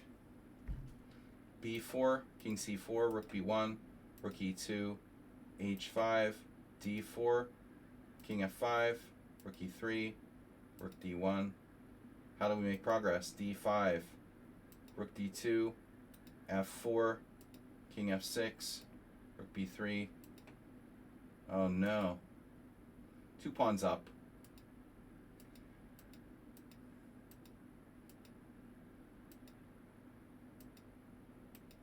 And he resigned. All right, good game. So now, having seen that, let's take a look at this opening I faced the other day. Everybody, please donate, subscribe. Donate, subscribe, donate, subscribe, donate, subscribe. Where is everyone? We have 7 viewers. Are you serious? Okay, that's it. I quit. I'm just going to play Bullet. Just kidding. I don't care.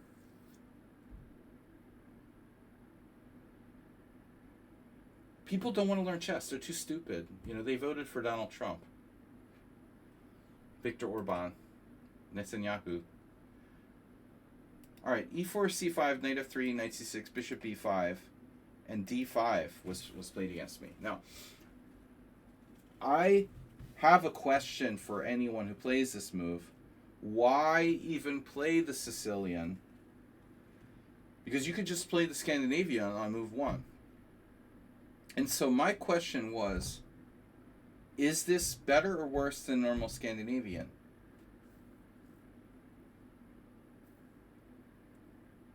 Because I really wasn't sure.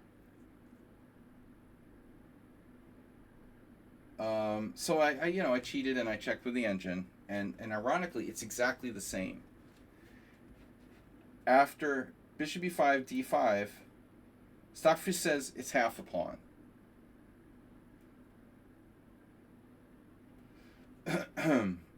Yeah, it's super tough to play queen a5.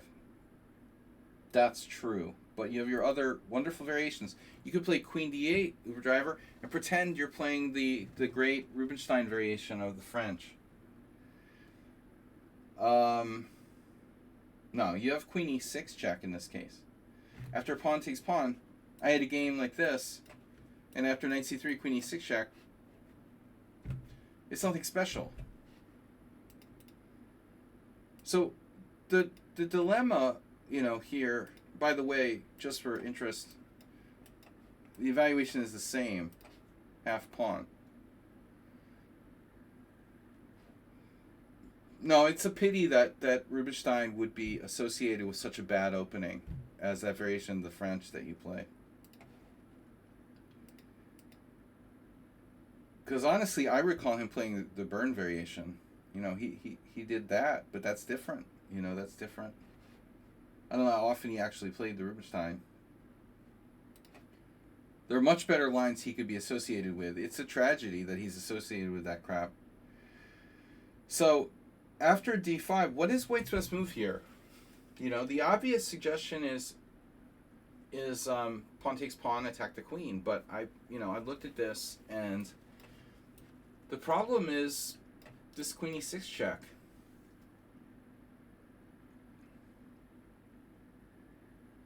If you trade queens, you have very little. I did this in a game.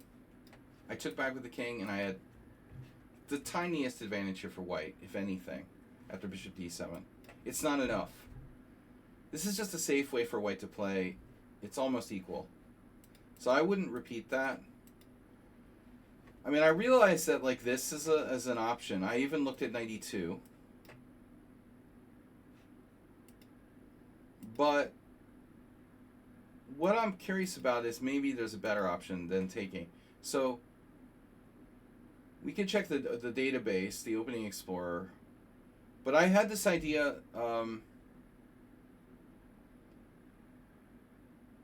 that there's an interesting move here, b3. And our fans of the Fajarowitz would like this. You, of all people, should appreciate this, Uber driver. b3, pawn takes pawn, knight e5.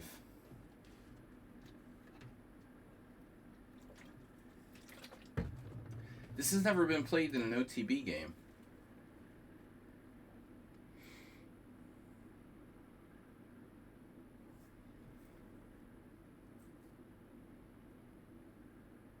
Queen d4, knight takes c6. Wait a minute. So I looked at this, but I didn't look at everything. Yeah, this is just bad. Knight takes c6, b takes c6. Bishop takes c6, check. Ugh. And then we have this in-between move, c3. So queen d4 is not a move right away. You know, even if it was, check this out. You can play this. Because Blobix, I don't know if you remember Blobix Super Driver. This was one of Blobix's favorite traps. Yeah. Of course you do. Queen takes b2, knight c3. It's Jonah and the whale. Just trapped queen. Bishop e6. It's not so simple. It's not so simple. Knight c6, a6, knight d4 check, a takes b5, knight and d takes b5. Just trap queen. Very simple stuff here. It's very, very simple. Just trap the queen. That's Super Driver. Still not trapped. 10 moves later and it's still not trapped.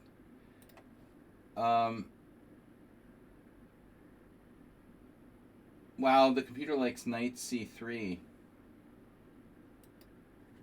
So that's interesting. I hadn't run it on this machine that's faster than my phone and my notebook. The fastest computer prefers knight c3 here. I like b3 though. So after b3, d takes e4, knight e5, queen c7 is best. By the way, what happens... Jesus Christ. Did somebody else do that? I went to my other variation. Oh, this happened in a game. That's funny. Gavrilescu did what I did. That's crazy. Exact same game. Yeah, this has been played already. Stupid. So, takes, no. b3, d takes e4, knight e5. Why not bishop d7? Yeah, this is really good for white. Bishop takes c6. Well, let's say bishop takes c6. Knight takes c6, b takes c6, bishop b2. And you have the wonderful structure. What, that's not good? e6. There's a game here. Queen e2, knight f6, knight c3, bishop e7, and now g4. g4 castles g5, knight d5, knight takes e4, a5, a4, c4, or knight f4. Anyway, good stuff, right? Yeah, make sure you castle in the attack. Don't forget to play with some pawns. Alright, so anyway, B3 is interesting, but it's never been really tested. Okay. But it looks like the engine actually persists. So this move, like it's very interesting. Bellini. Fabrizio Bellini, the guy who played a lot of Roslimos and avoided playing the Bishop B5 check against me in the World Senior. So these Italian guys, Bellini and another guy, there was a Roslimo guy, Giulio Borgo.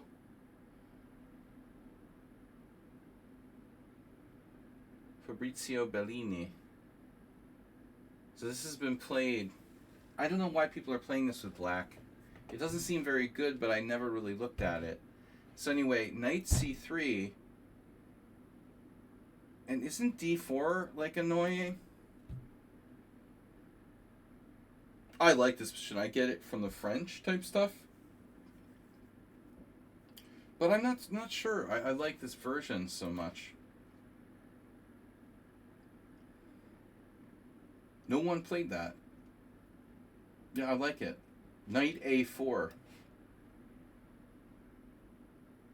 Wow, this really deserves some closer analysis. I like this. This is totally up my alley. Okay. So everyone played d takes e4. Bishop takes, pawn takes, knight takes e4. Bellini versus some guy. B takes c, knight takes e4, knight f6, queen e2 is best. Queen e2 is best. And now black played queen d5, but knight e4 right away, followed by queen d5. Is this a correspondence game? Oh no, it's Neil Sarin. Svani Sarin, 2023. D3. These guys know everything, and it was like 3 years ago and they knew this.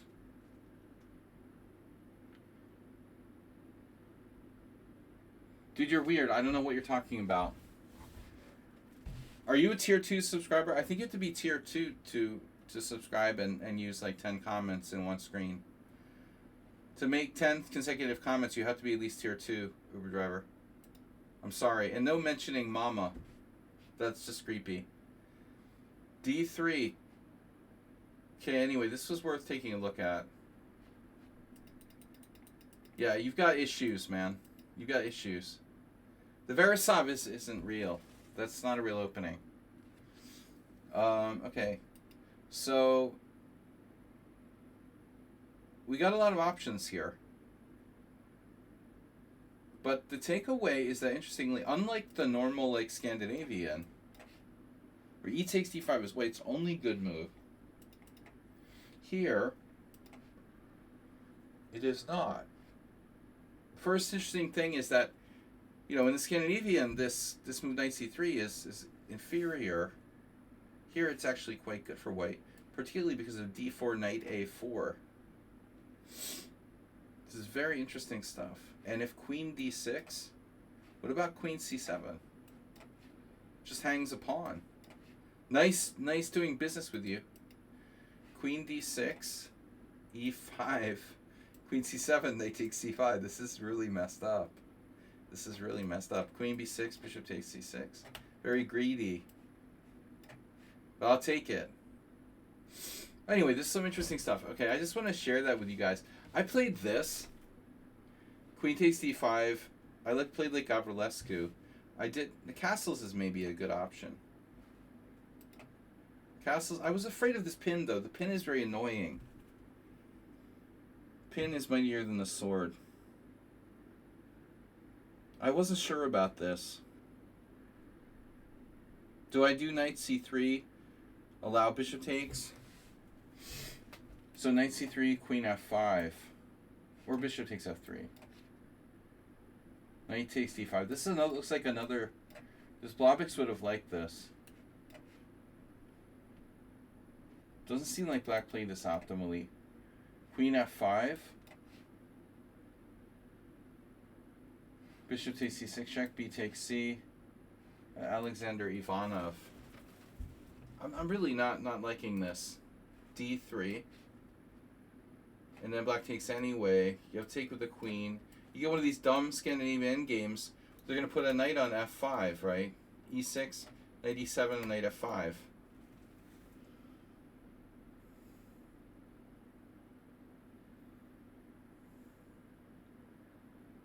Wow, you scared everyone away, Uber driver. We were up to 13 viewers. It is an analysis stream. But anyway, thanks for donating. Mr. Coffee down to 1935. What do I have to do? I have to play bullet? I'm not going to play bullet chess. So we're analyzing this very strange Scandinavian. d5, sorry, it's a Sicilian Ras Limo that looks like a Scandinavian. E takes d5, queen takes d5. I played knight c3, black plays queen e6 check, I play queen e2, queen takes e2 check, king takes e2, bishop d7, I have nothing, right? But I'm playing a training game against like a 2100 FIDE player.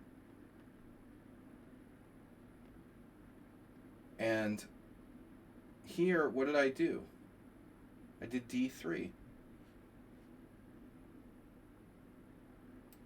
d3. Knight d4 check. It's a very bad move by black. Takes, takes. Bishop takes, king takes, knight e4. Threatening knight g5.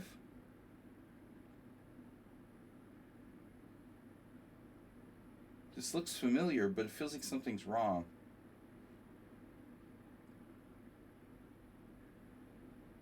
Something's wrong. e6 or e5. e6.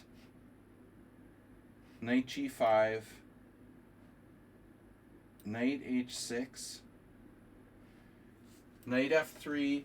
Bishop c5. This is my game. And now white to move.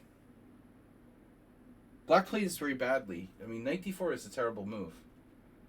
This is a terrible move for black. I don't know what he was thinking. It's a very bad move. In fact, the only mistake the guy made in like 48 moves.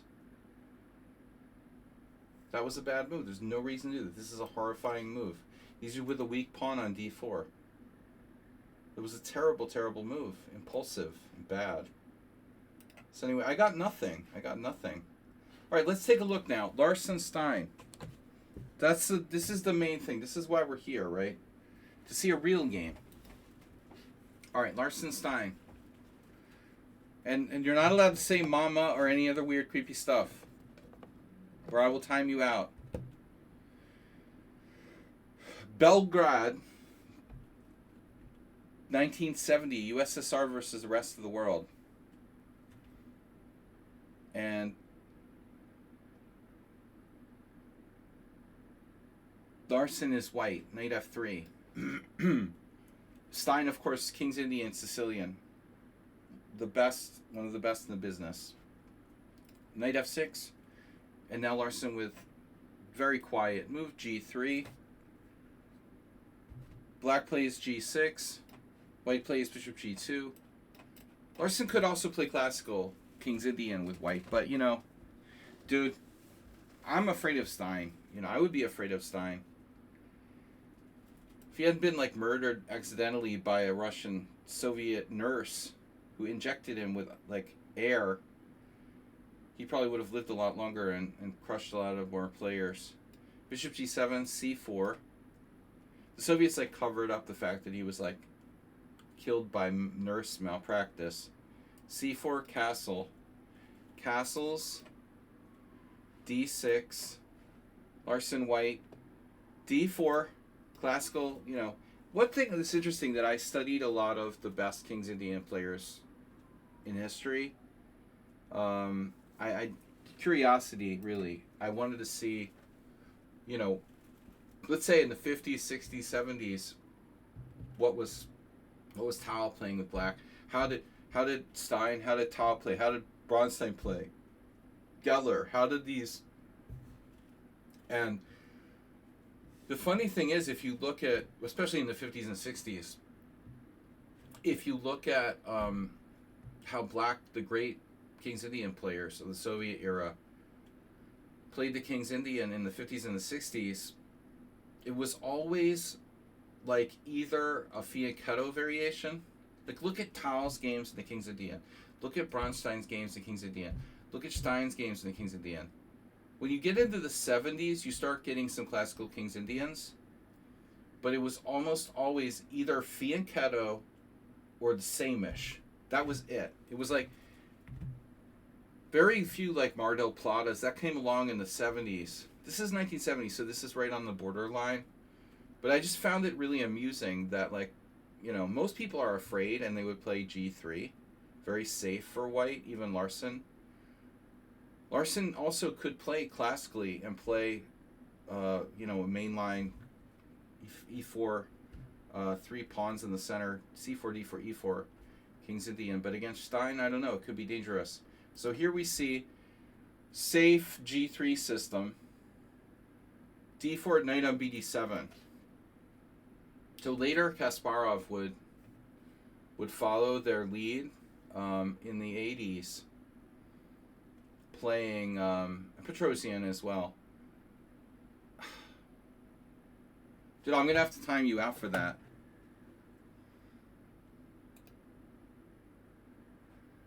If you say A4 again, I'm going to time you out. That's not a move here.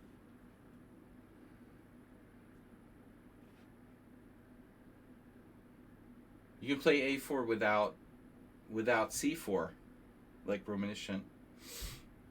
Don't know what you're talking about, dude. Please don't say things like A4. You make the stream look like it's for idiots or something. Okay, knight on BD7, knight C3, E5. Now, main line, of course, is E4. That's what we see. And here, well,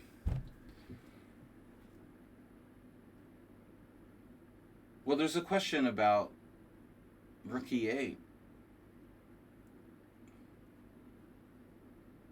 Kasparov swore by C6, but C6 allows, well, okay, C6 is fine. C6, H3, Queen B6, C5, right? That's a modern line. This is, I don't know where this stands today. That's not, well, it used to be a line. But anyway, C6 and rook E8 are like the most classical moves for black. A6 is a modern move from the 90s. And E takes D4 is like giving up the center right away. I also played H6. This was a Gelfand move. It's not a very good line for black. My last game with that, I'm surprised black scores as good as it is. Alright, so E takes D4 right away, giving up the center. Knight takes D4. Rook E8, rook E1.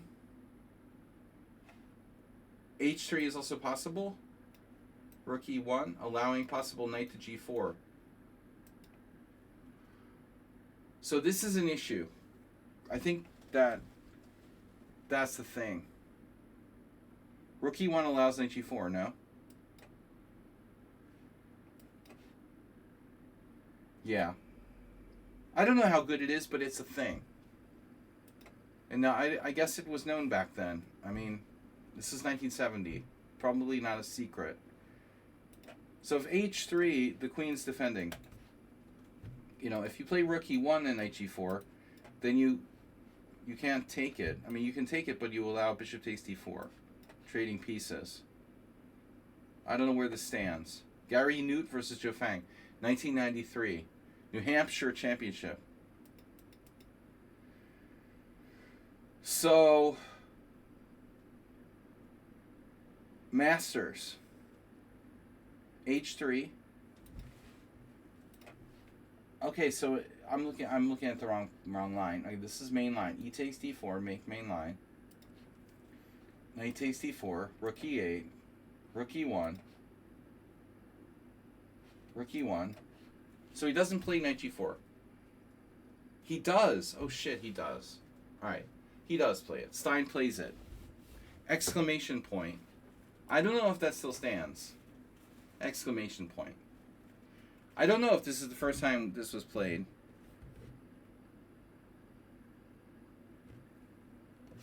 Anyways.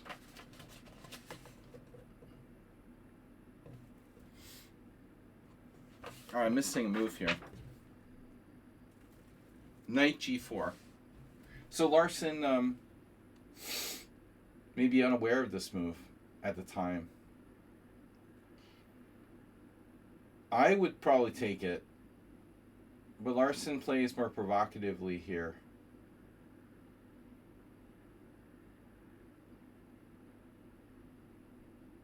H3 seems to have the best score. I mean, the thing is, you have to look at H3, knight takes F2, king F2, queen F6 check. We have knight F3, right? So that's nothing.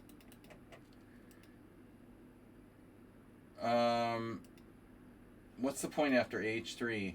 Black has queen F6 right away. H takes G4, queen takes D4, queen takes D4, bishop takes D4. White is better. After knight D5, there's a problem here. White is just better now, I would think. Seriously better. Okay, that's not good. So after H3, Black has to move the knight. Attacking the C4 pawn. This is Lenich Knightich 2016. And a bunch of other games where White has won. So what's the point? B3 or bishop F1? B3, knight C5, attacking the D3 square.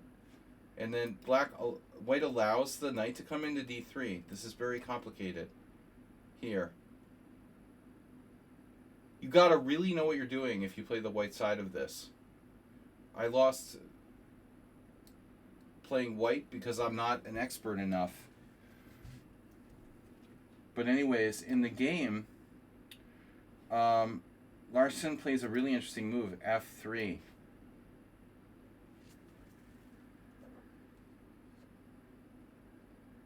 Yeah, and Black has lost almost every other game where this was played. Not afraid. Golko played the King's Indian? That's weird. Nikolic lost with white. Friedman drew with white. Kluger lost to Sachs. Another guy won with black in 2022. Arkady Vul drew with white.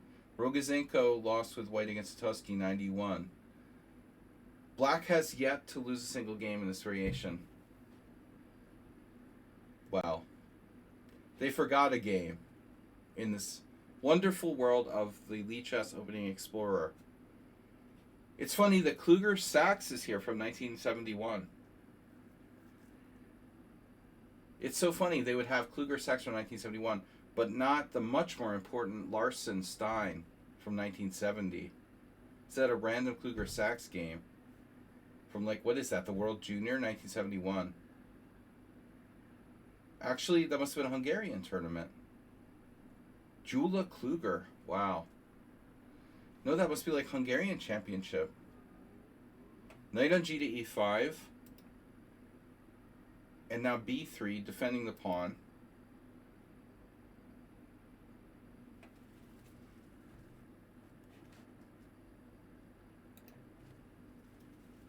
B3 defending the pawn.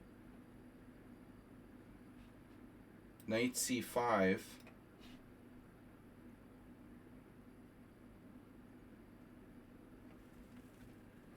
And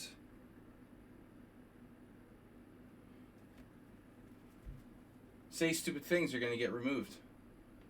Knight C5. Bishop E3 now.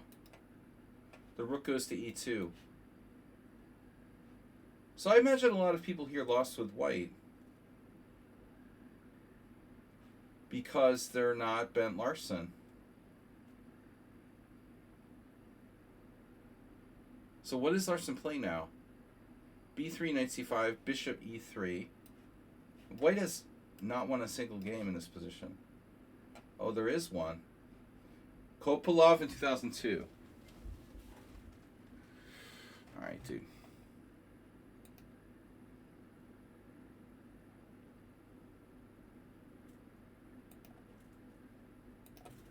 So, bishop e3. We're trying to do something serious here. Analyzing a game from 1970. This is Larsen versus Stein. Bishop e3. The knights are threatening to come in at d3. It looks like maybe white has made a mistake, giving black too much activity. But, you know, what's the point of this position? I mean, I'm really shocked by how bad white's score is. If you look overall, 12 times this position's been played. Black scores 50% wins, 42% draws, and like 1 win. That's horrible. But honestly, if black doesn't strike quickly, white is better because white has more space. I don't know. Is the computer... Yeah. The computer thinks that black is better a tiny bit only if he plays the perfect move here. And most people found it. f5. So this is energetic. This is strong. Black has to strike now. But what about your pawn structure after e takes f5? Is it a tactic? Screw the pawn structure. Larsen-Stein is a great King's Indian player. He has knight d3 maybe. We have knight d3 followed by rook takes e3 and then bishop takes d4. So if you take here, you get this. Joe Gallagher and Sotovsky crushing people.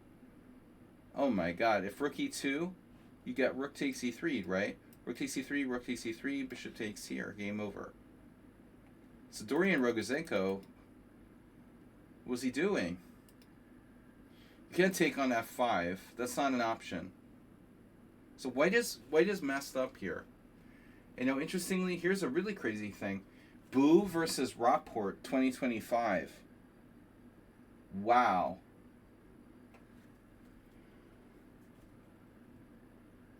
So Boo not aware that this is probably a really well-known position.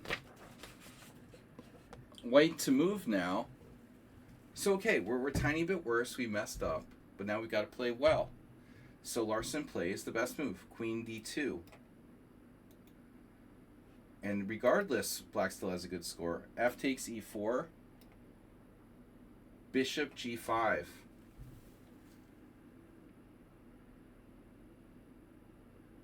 Where is black going to go after bishop g5? Is black going to play bishop f6 or is black going to play queen d7?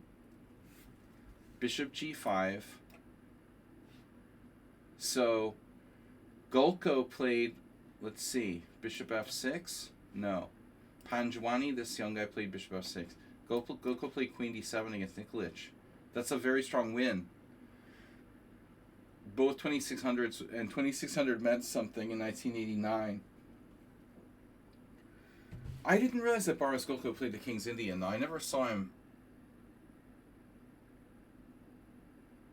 many times, like playing tournaments live. He was very inactive in my career. Yeah, this position looks shaky for black. I mean, white has threats of like knight d5 coming into f6. Maybe bishop f6 is better in a sense. So yeah, the author of the book where I'm getting this from actually suggests Panjwani's line as best. So it looks like bishop f6 actually improves on queen d7. Bishop f6, queen f6, and they look at this. Knight takes e4. Knight takes e4. Rook takes e4. Bishop f5. Rook f4. Knight c6, exclamation point, advantage to black. So this guy, he like digested all this and memorized it, or what? Wow. It's not better for black. It's actually not. That analysis is faulty. Black is not better. G4, rook d1. In every case, white is fine here. Can't trust old analysis. Okay. So, black is okay. White is okay. Is queen d7 better? It is better. Wow. There's another move. Holy shit. Holy shit. Look at this. You ready? Knight takes c4. How does that work? Oh my god.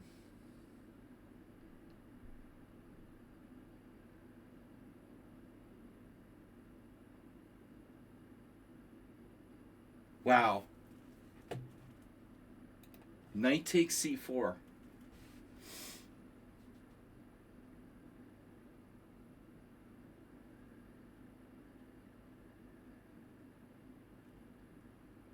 This is insane. This is a theoretical novelty the computer came up with. Sacking a piece. B takes c4, bishop takes d4, check, queen takes d4, queen takes g5. That's very scary for black, though. It's more scary for black than it is for white. So that's why that never happened. Black's kingside doesn't have a lot of pieces around it. So queen d7 was played. Yeah, that's fine for a computer. They give this line. They give the line. I'm sorry. Knight takes e4. Another lie. Okay. They didn't give knight takes e4. Queen d7. Knight takes e4. Knight takes e4. Rook takes e4. Now, how does Nikolic lose to Baraskolko with white here? That's what I want to know. White's king is slightly safer. Black's queen and bishop and rook are messed up. How does Nikolic lose with white? Overpressed, probably. Golko was tough. He had a plus score against Kasparov very famously. Alright, one of the few people that has a plus score against Garry Kasparov. Lifetime. So, rook takes e4, knight f7 was played by Golko. And so Stein blundered. Knight takes e4, rook takes e4. He blundered here. Golko probably knows that game, of course. You know. Being from the USSR. He would have known this game. I mean, hell, he was probably a teenager when the game was played. In 1970. So,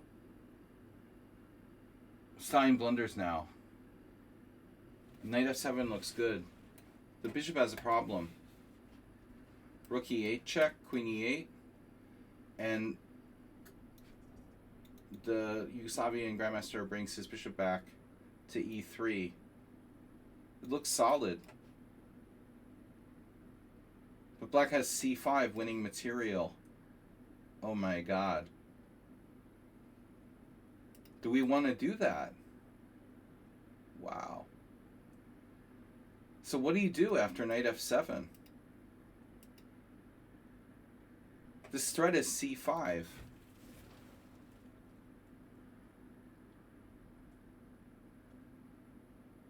What do we do against the threat of c5? Losing the bishop is one thing, but I don't want to get that. So can't we just play like rook ae1 and give him the freaking bishop, man?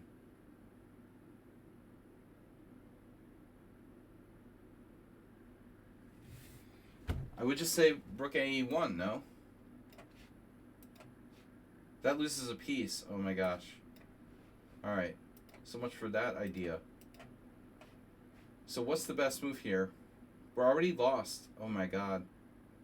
It's already lost. Holy shit. So knight f7 wins. It actually wins. And man, Nikolic played right into this. This is winning for black. I can't believe it. Why is this winning for black? That's kind of crazy. Wow. We cannot get out of the pin in a double attack. It's really bizarre. This is very unfair. What about bishop h3?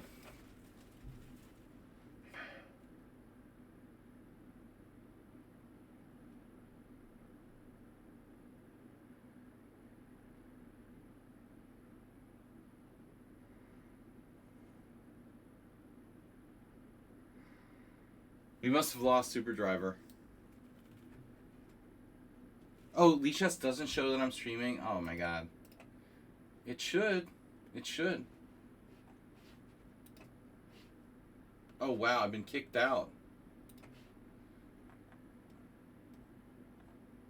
I've just been kicked out. I'm no longer a priority. The St. Louis Chess Club, Tihan Chernayev, Howl Hub is streaming. So I'm no longer a priority. I guess it alternates. Why are so many people streaming on a Thursday night? That's so rare.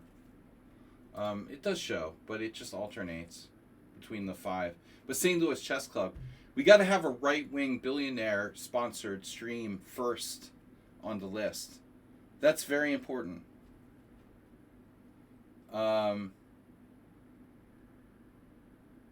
Lichess is a big supporter of right-wing billionaires. I don't care.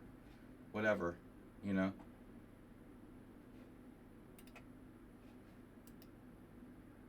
I don't understand what Howell is doing. He seems like an idiot. Okay, so St. Louis Chess Club sucks. Howell is an idiot. And then there's me and some little kid. But anyway, let's go back. So why does bishop h3 not work? Black has a queen sack. Rook takes e4, bishop takes d7, rook takes e4, check. It's not check, but it's still good. This is unbelievable. Sacks the queen. A rook and 2 pieces for a queen. Oh my god. So, alright, going back to the game. The whole thing is hinging on this queen d7, knight e4, knight e4, and now rook e4 loses to knight f7. But Stein didn't find that, and he blunders here with knight to c6. The more obvious move, but it's not good enough. So what is he thinking? Knight c6. Knight takes c6. So he sacks the exchange. Larsen sacks the exchange here. Yeah, I don't understand. I have 4 viewers. Why?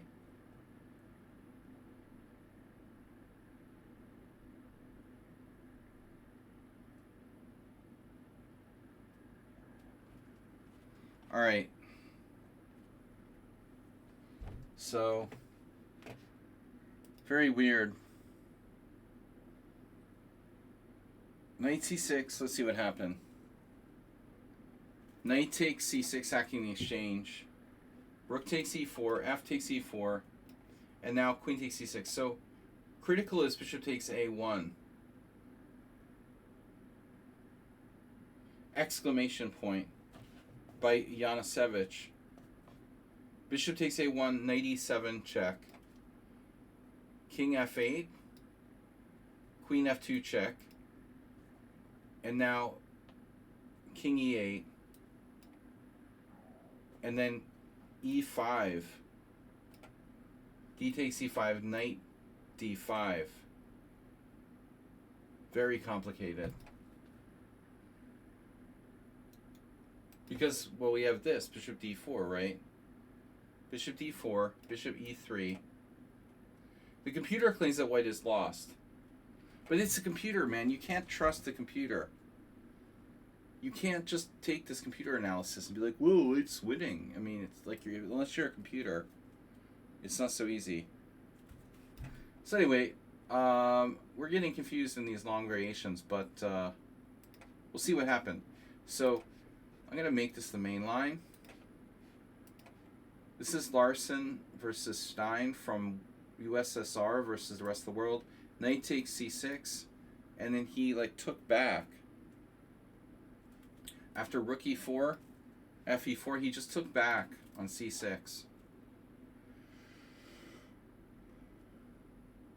So this position, it's like white is lucky to have escaped. Zebra, welcome. White is lucky to have escaped. And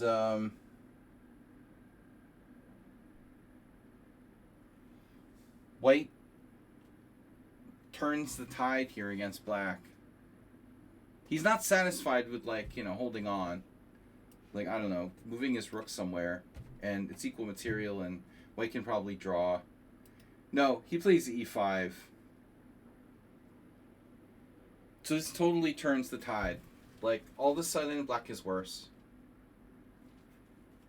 e5, sacking a pawn, queen c5 check, and now not bishop e3, which I would have expected, because of queen takes e5.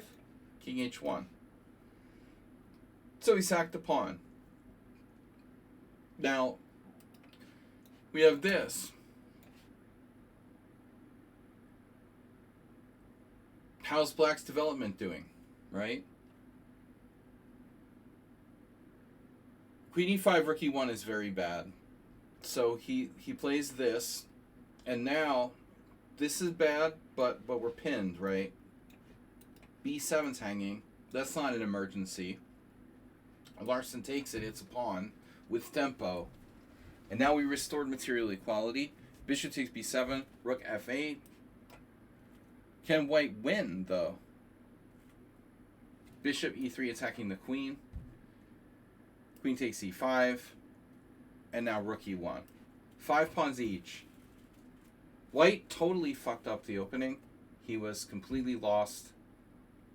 If black had played perfectly, and now he's actually trying to win. It's pretty remarkable. So Larsen always did that. He was like fighting for a win no matter what. But I mean, now, you know, there's not that much left here. Not that much material on the board. You would think like this would be heading for a draw. We have one last threat of like bishop takes a7. So how is this not a draw? Bishop takes, queen takes c5, rook e1. Queen c3, offering a trade of queens. And can white really avoid this exchange of queens? There's too many moves. I mean, if you go here, bishop g4, for example, the queen is tied down to this rook. So Larsen has to accept a trade of queens. Queen c3, king g2. Queen takes d2 check, bishop takes d2. And now, black goes on to lose this endgame. White has a better structure, right? 2 islands against 3. Let's see how this happens. So, king g2, queen d2, bishop d2, bishop d4. Threatening rook f2 check. Obviously, opposite color bishops is going to be a draw, most likely. So he plays this. Another move.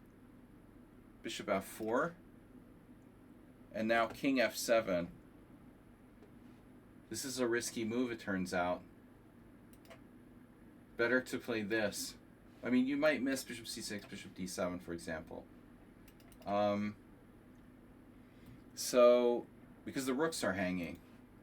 If I play like bishop c6, bishop d7, that doesn't work, actually. Bishop c6, he was afraid of bishop c6. You have bishop d5, h3 check. Oh no. Right, thank you guys. Bishop h3 check. Alright. Rook e8 was better. You saw that.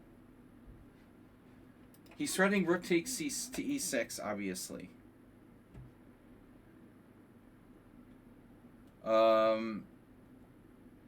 Yeah, very sleazy. Surviving that bad position. King f7. Bishop h6.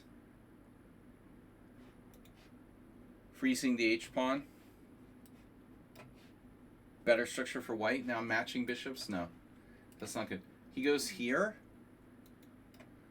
Bishop c6. That's a funny move. It's like provoking rook b6. You have this check, though. Maybe. So bishop c6. Bishop f6. Bishop e3 attacking the a pawn. a6. How can a top-notch grandmaster lose, right? Bishop d2, freezing this pawn.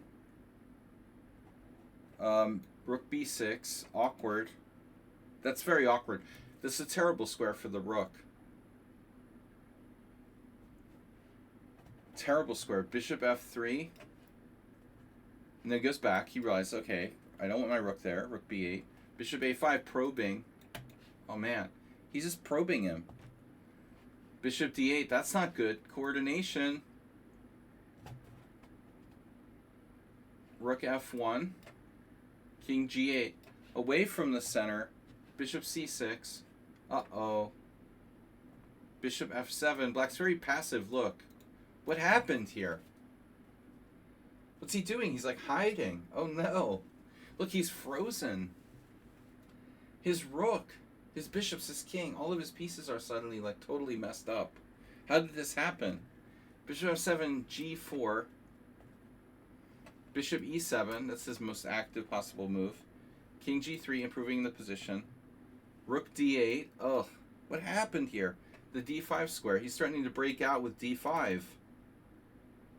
This move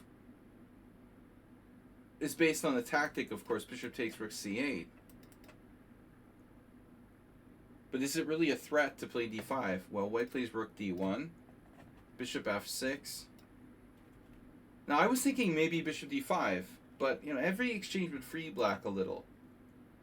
So he gains more space. Larsen with the rook pawns. h4, bishop e5 check. King g2. Stay off the f file. Rook c8. Wonderful square it is. That's a great square. You know you have a good position there. g5 gaining more space. King g7. Bishop d7. Oh, that's awkward. Oh my god. Rook d8. Now the c7's still hanging. Now c8's guarded. So now what do you do about your pawn? You can't protect it. You can't protect it. What are you going to do? d5, right? Oh no. You got to play d5. What could possibly go wrong?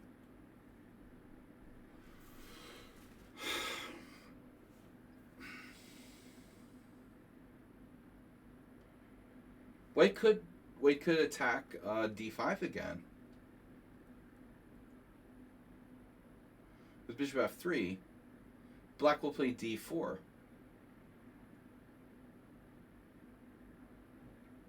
So that's what he did, bishop f3. But I don't understand how black doesn't have d4 now.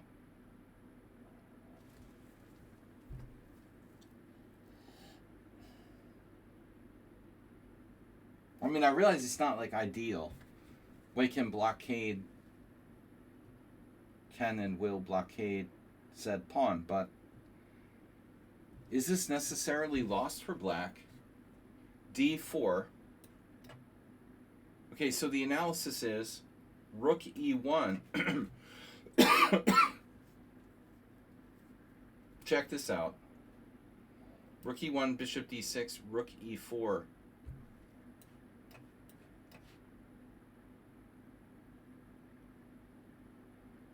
Oh no.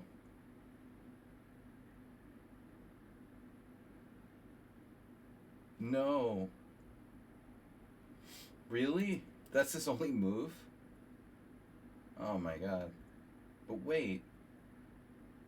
Doesn't he have another move here like rook e8?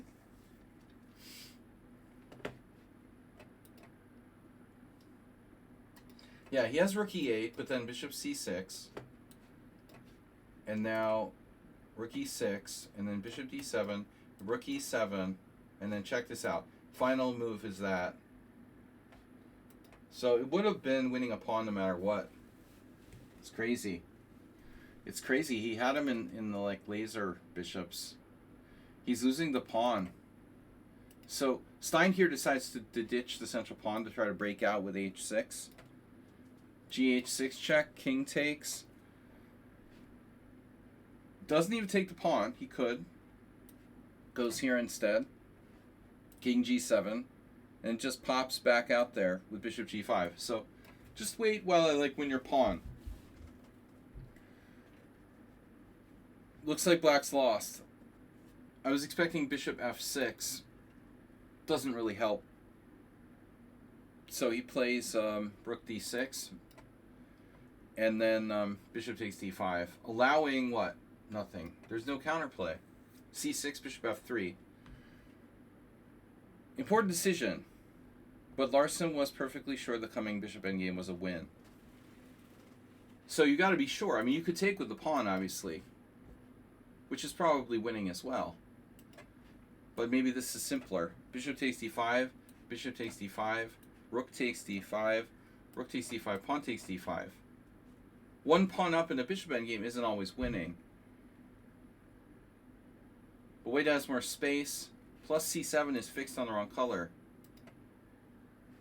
Both of these pawns are weak. You know, we could get the king up and around and up and over there, or in there to c6. So take, king f7, king f3, king e8, bishop f4, oops. Luckily he has this. And now this is a win, wow. One less pawn on the board.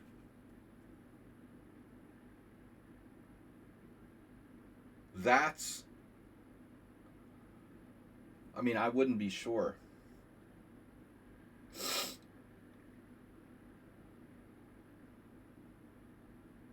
I wouldn't be sure if this is a win or a draw.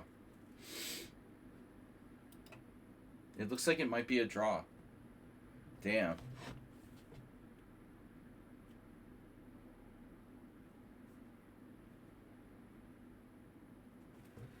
I don't know. I don't know if this is a win. But he does try. b4, king d7, bishop b6,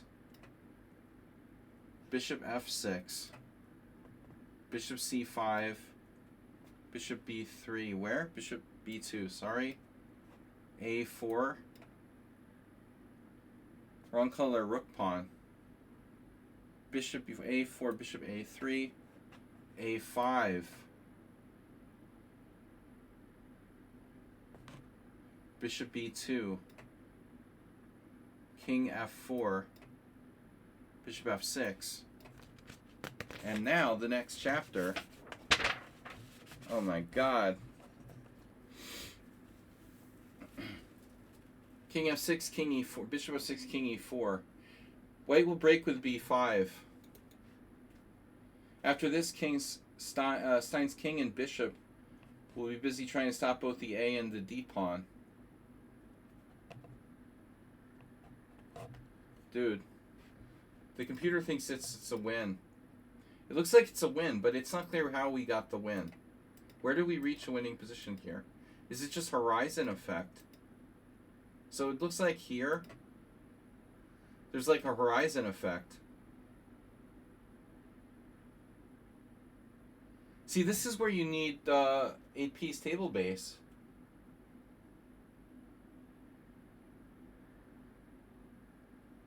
You need an 8-piece table base.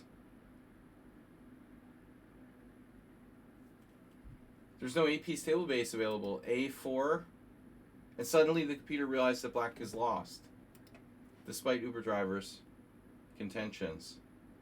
Only now does the engine realize that black is lost. Bishop a3, a5.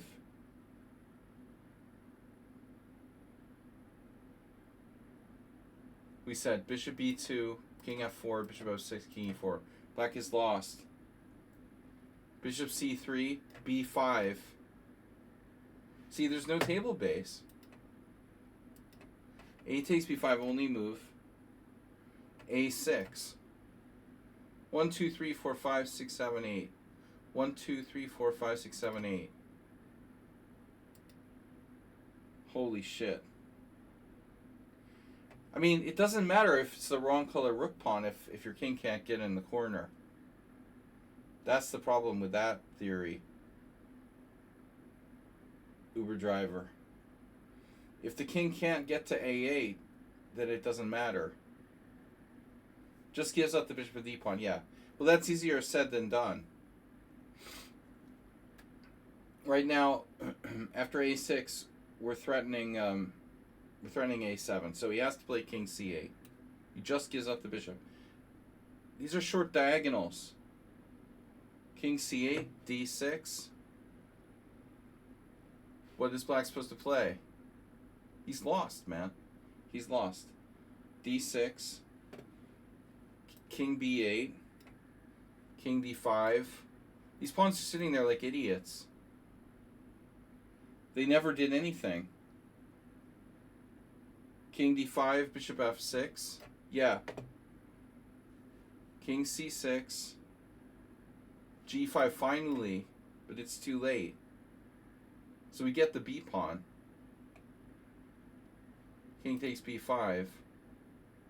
And now white's winning. King takes B5. G4. So what's the winning technique? King C4. King A8. King D3. Oh no. Oh no. Just give up the bishop for the D pawn. Bishop E5, look. Oh no, he can't. Bishop C7. King E4. G3. King F3. Oh no. Oh no. Bishop D8. Oh no, you had to do that? His king. Oh no. Wait a second here. So he plays bishop D8, he just drops the pawn. But anyway, bishop D6 is coming, but no, it seems relevant. Why bishop D8? Doesn't he have another move?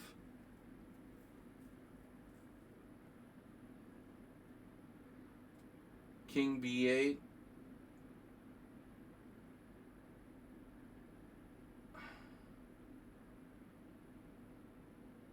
Of course. Oh no, right. Because King B8 is bishop D6. That's the problem. So he's in Zugzwang. In Zugzwang, anyway, like black's best move is technically like G2. And now, no, we're winning for sure.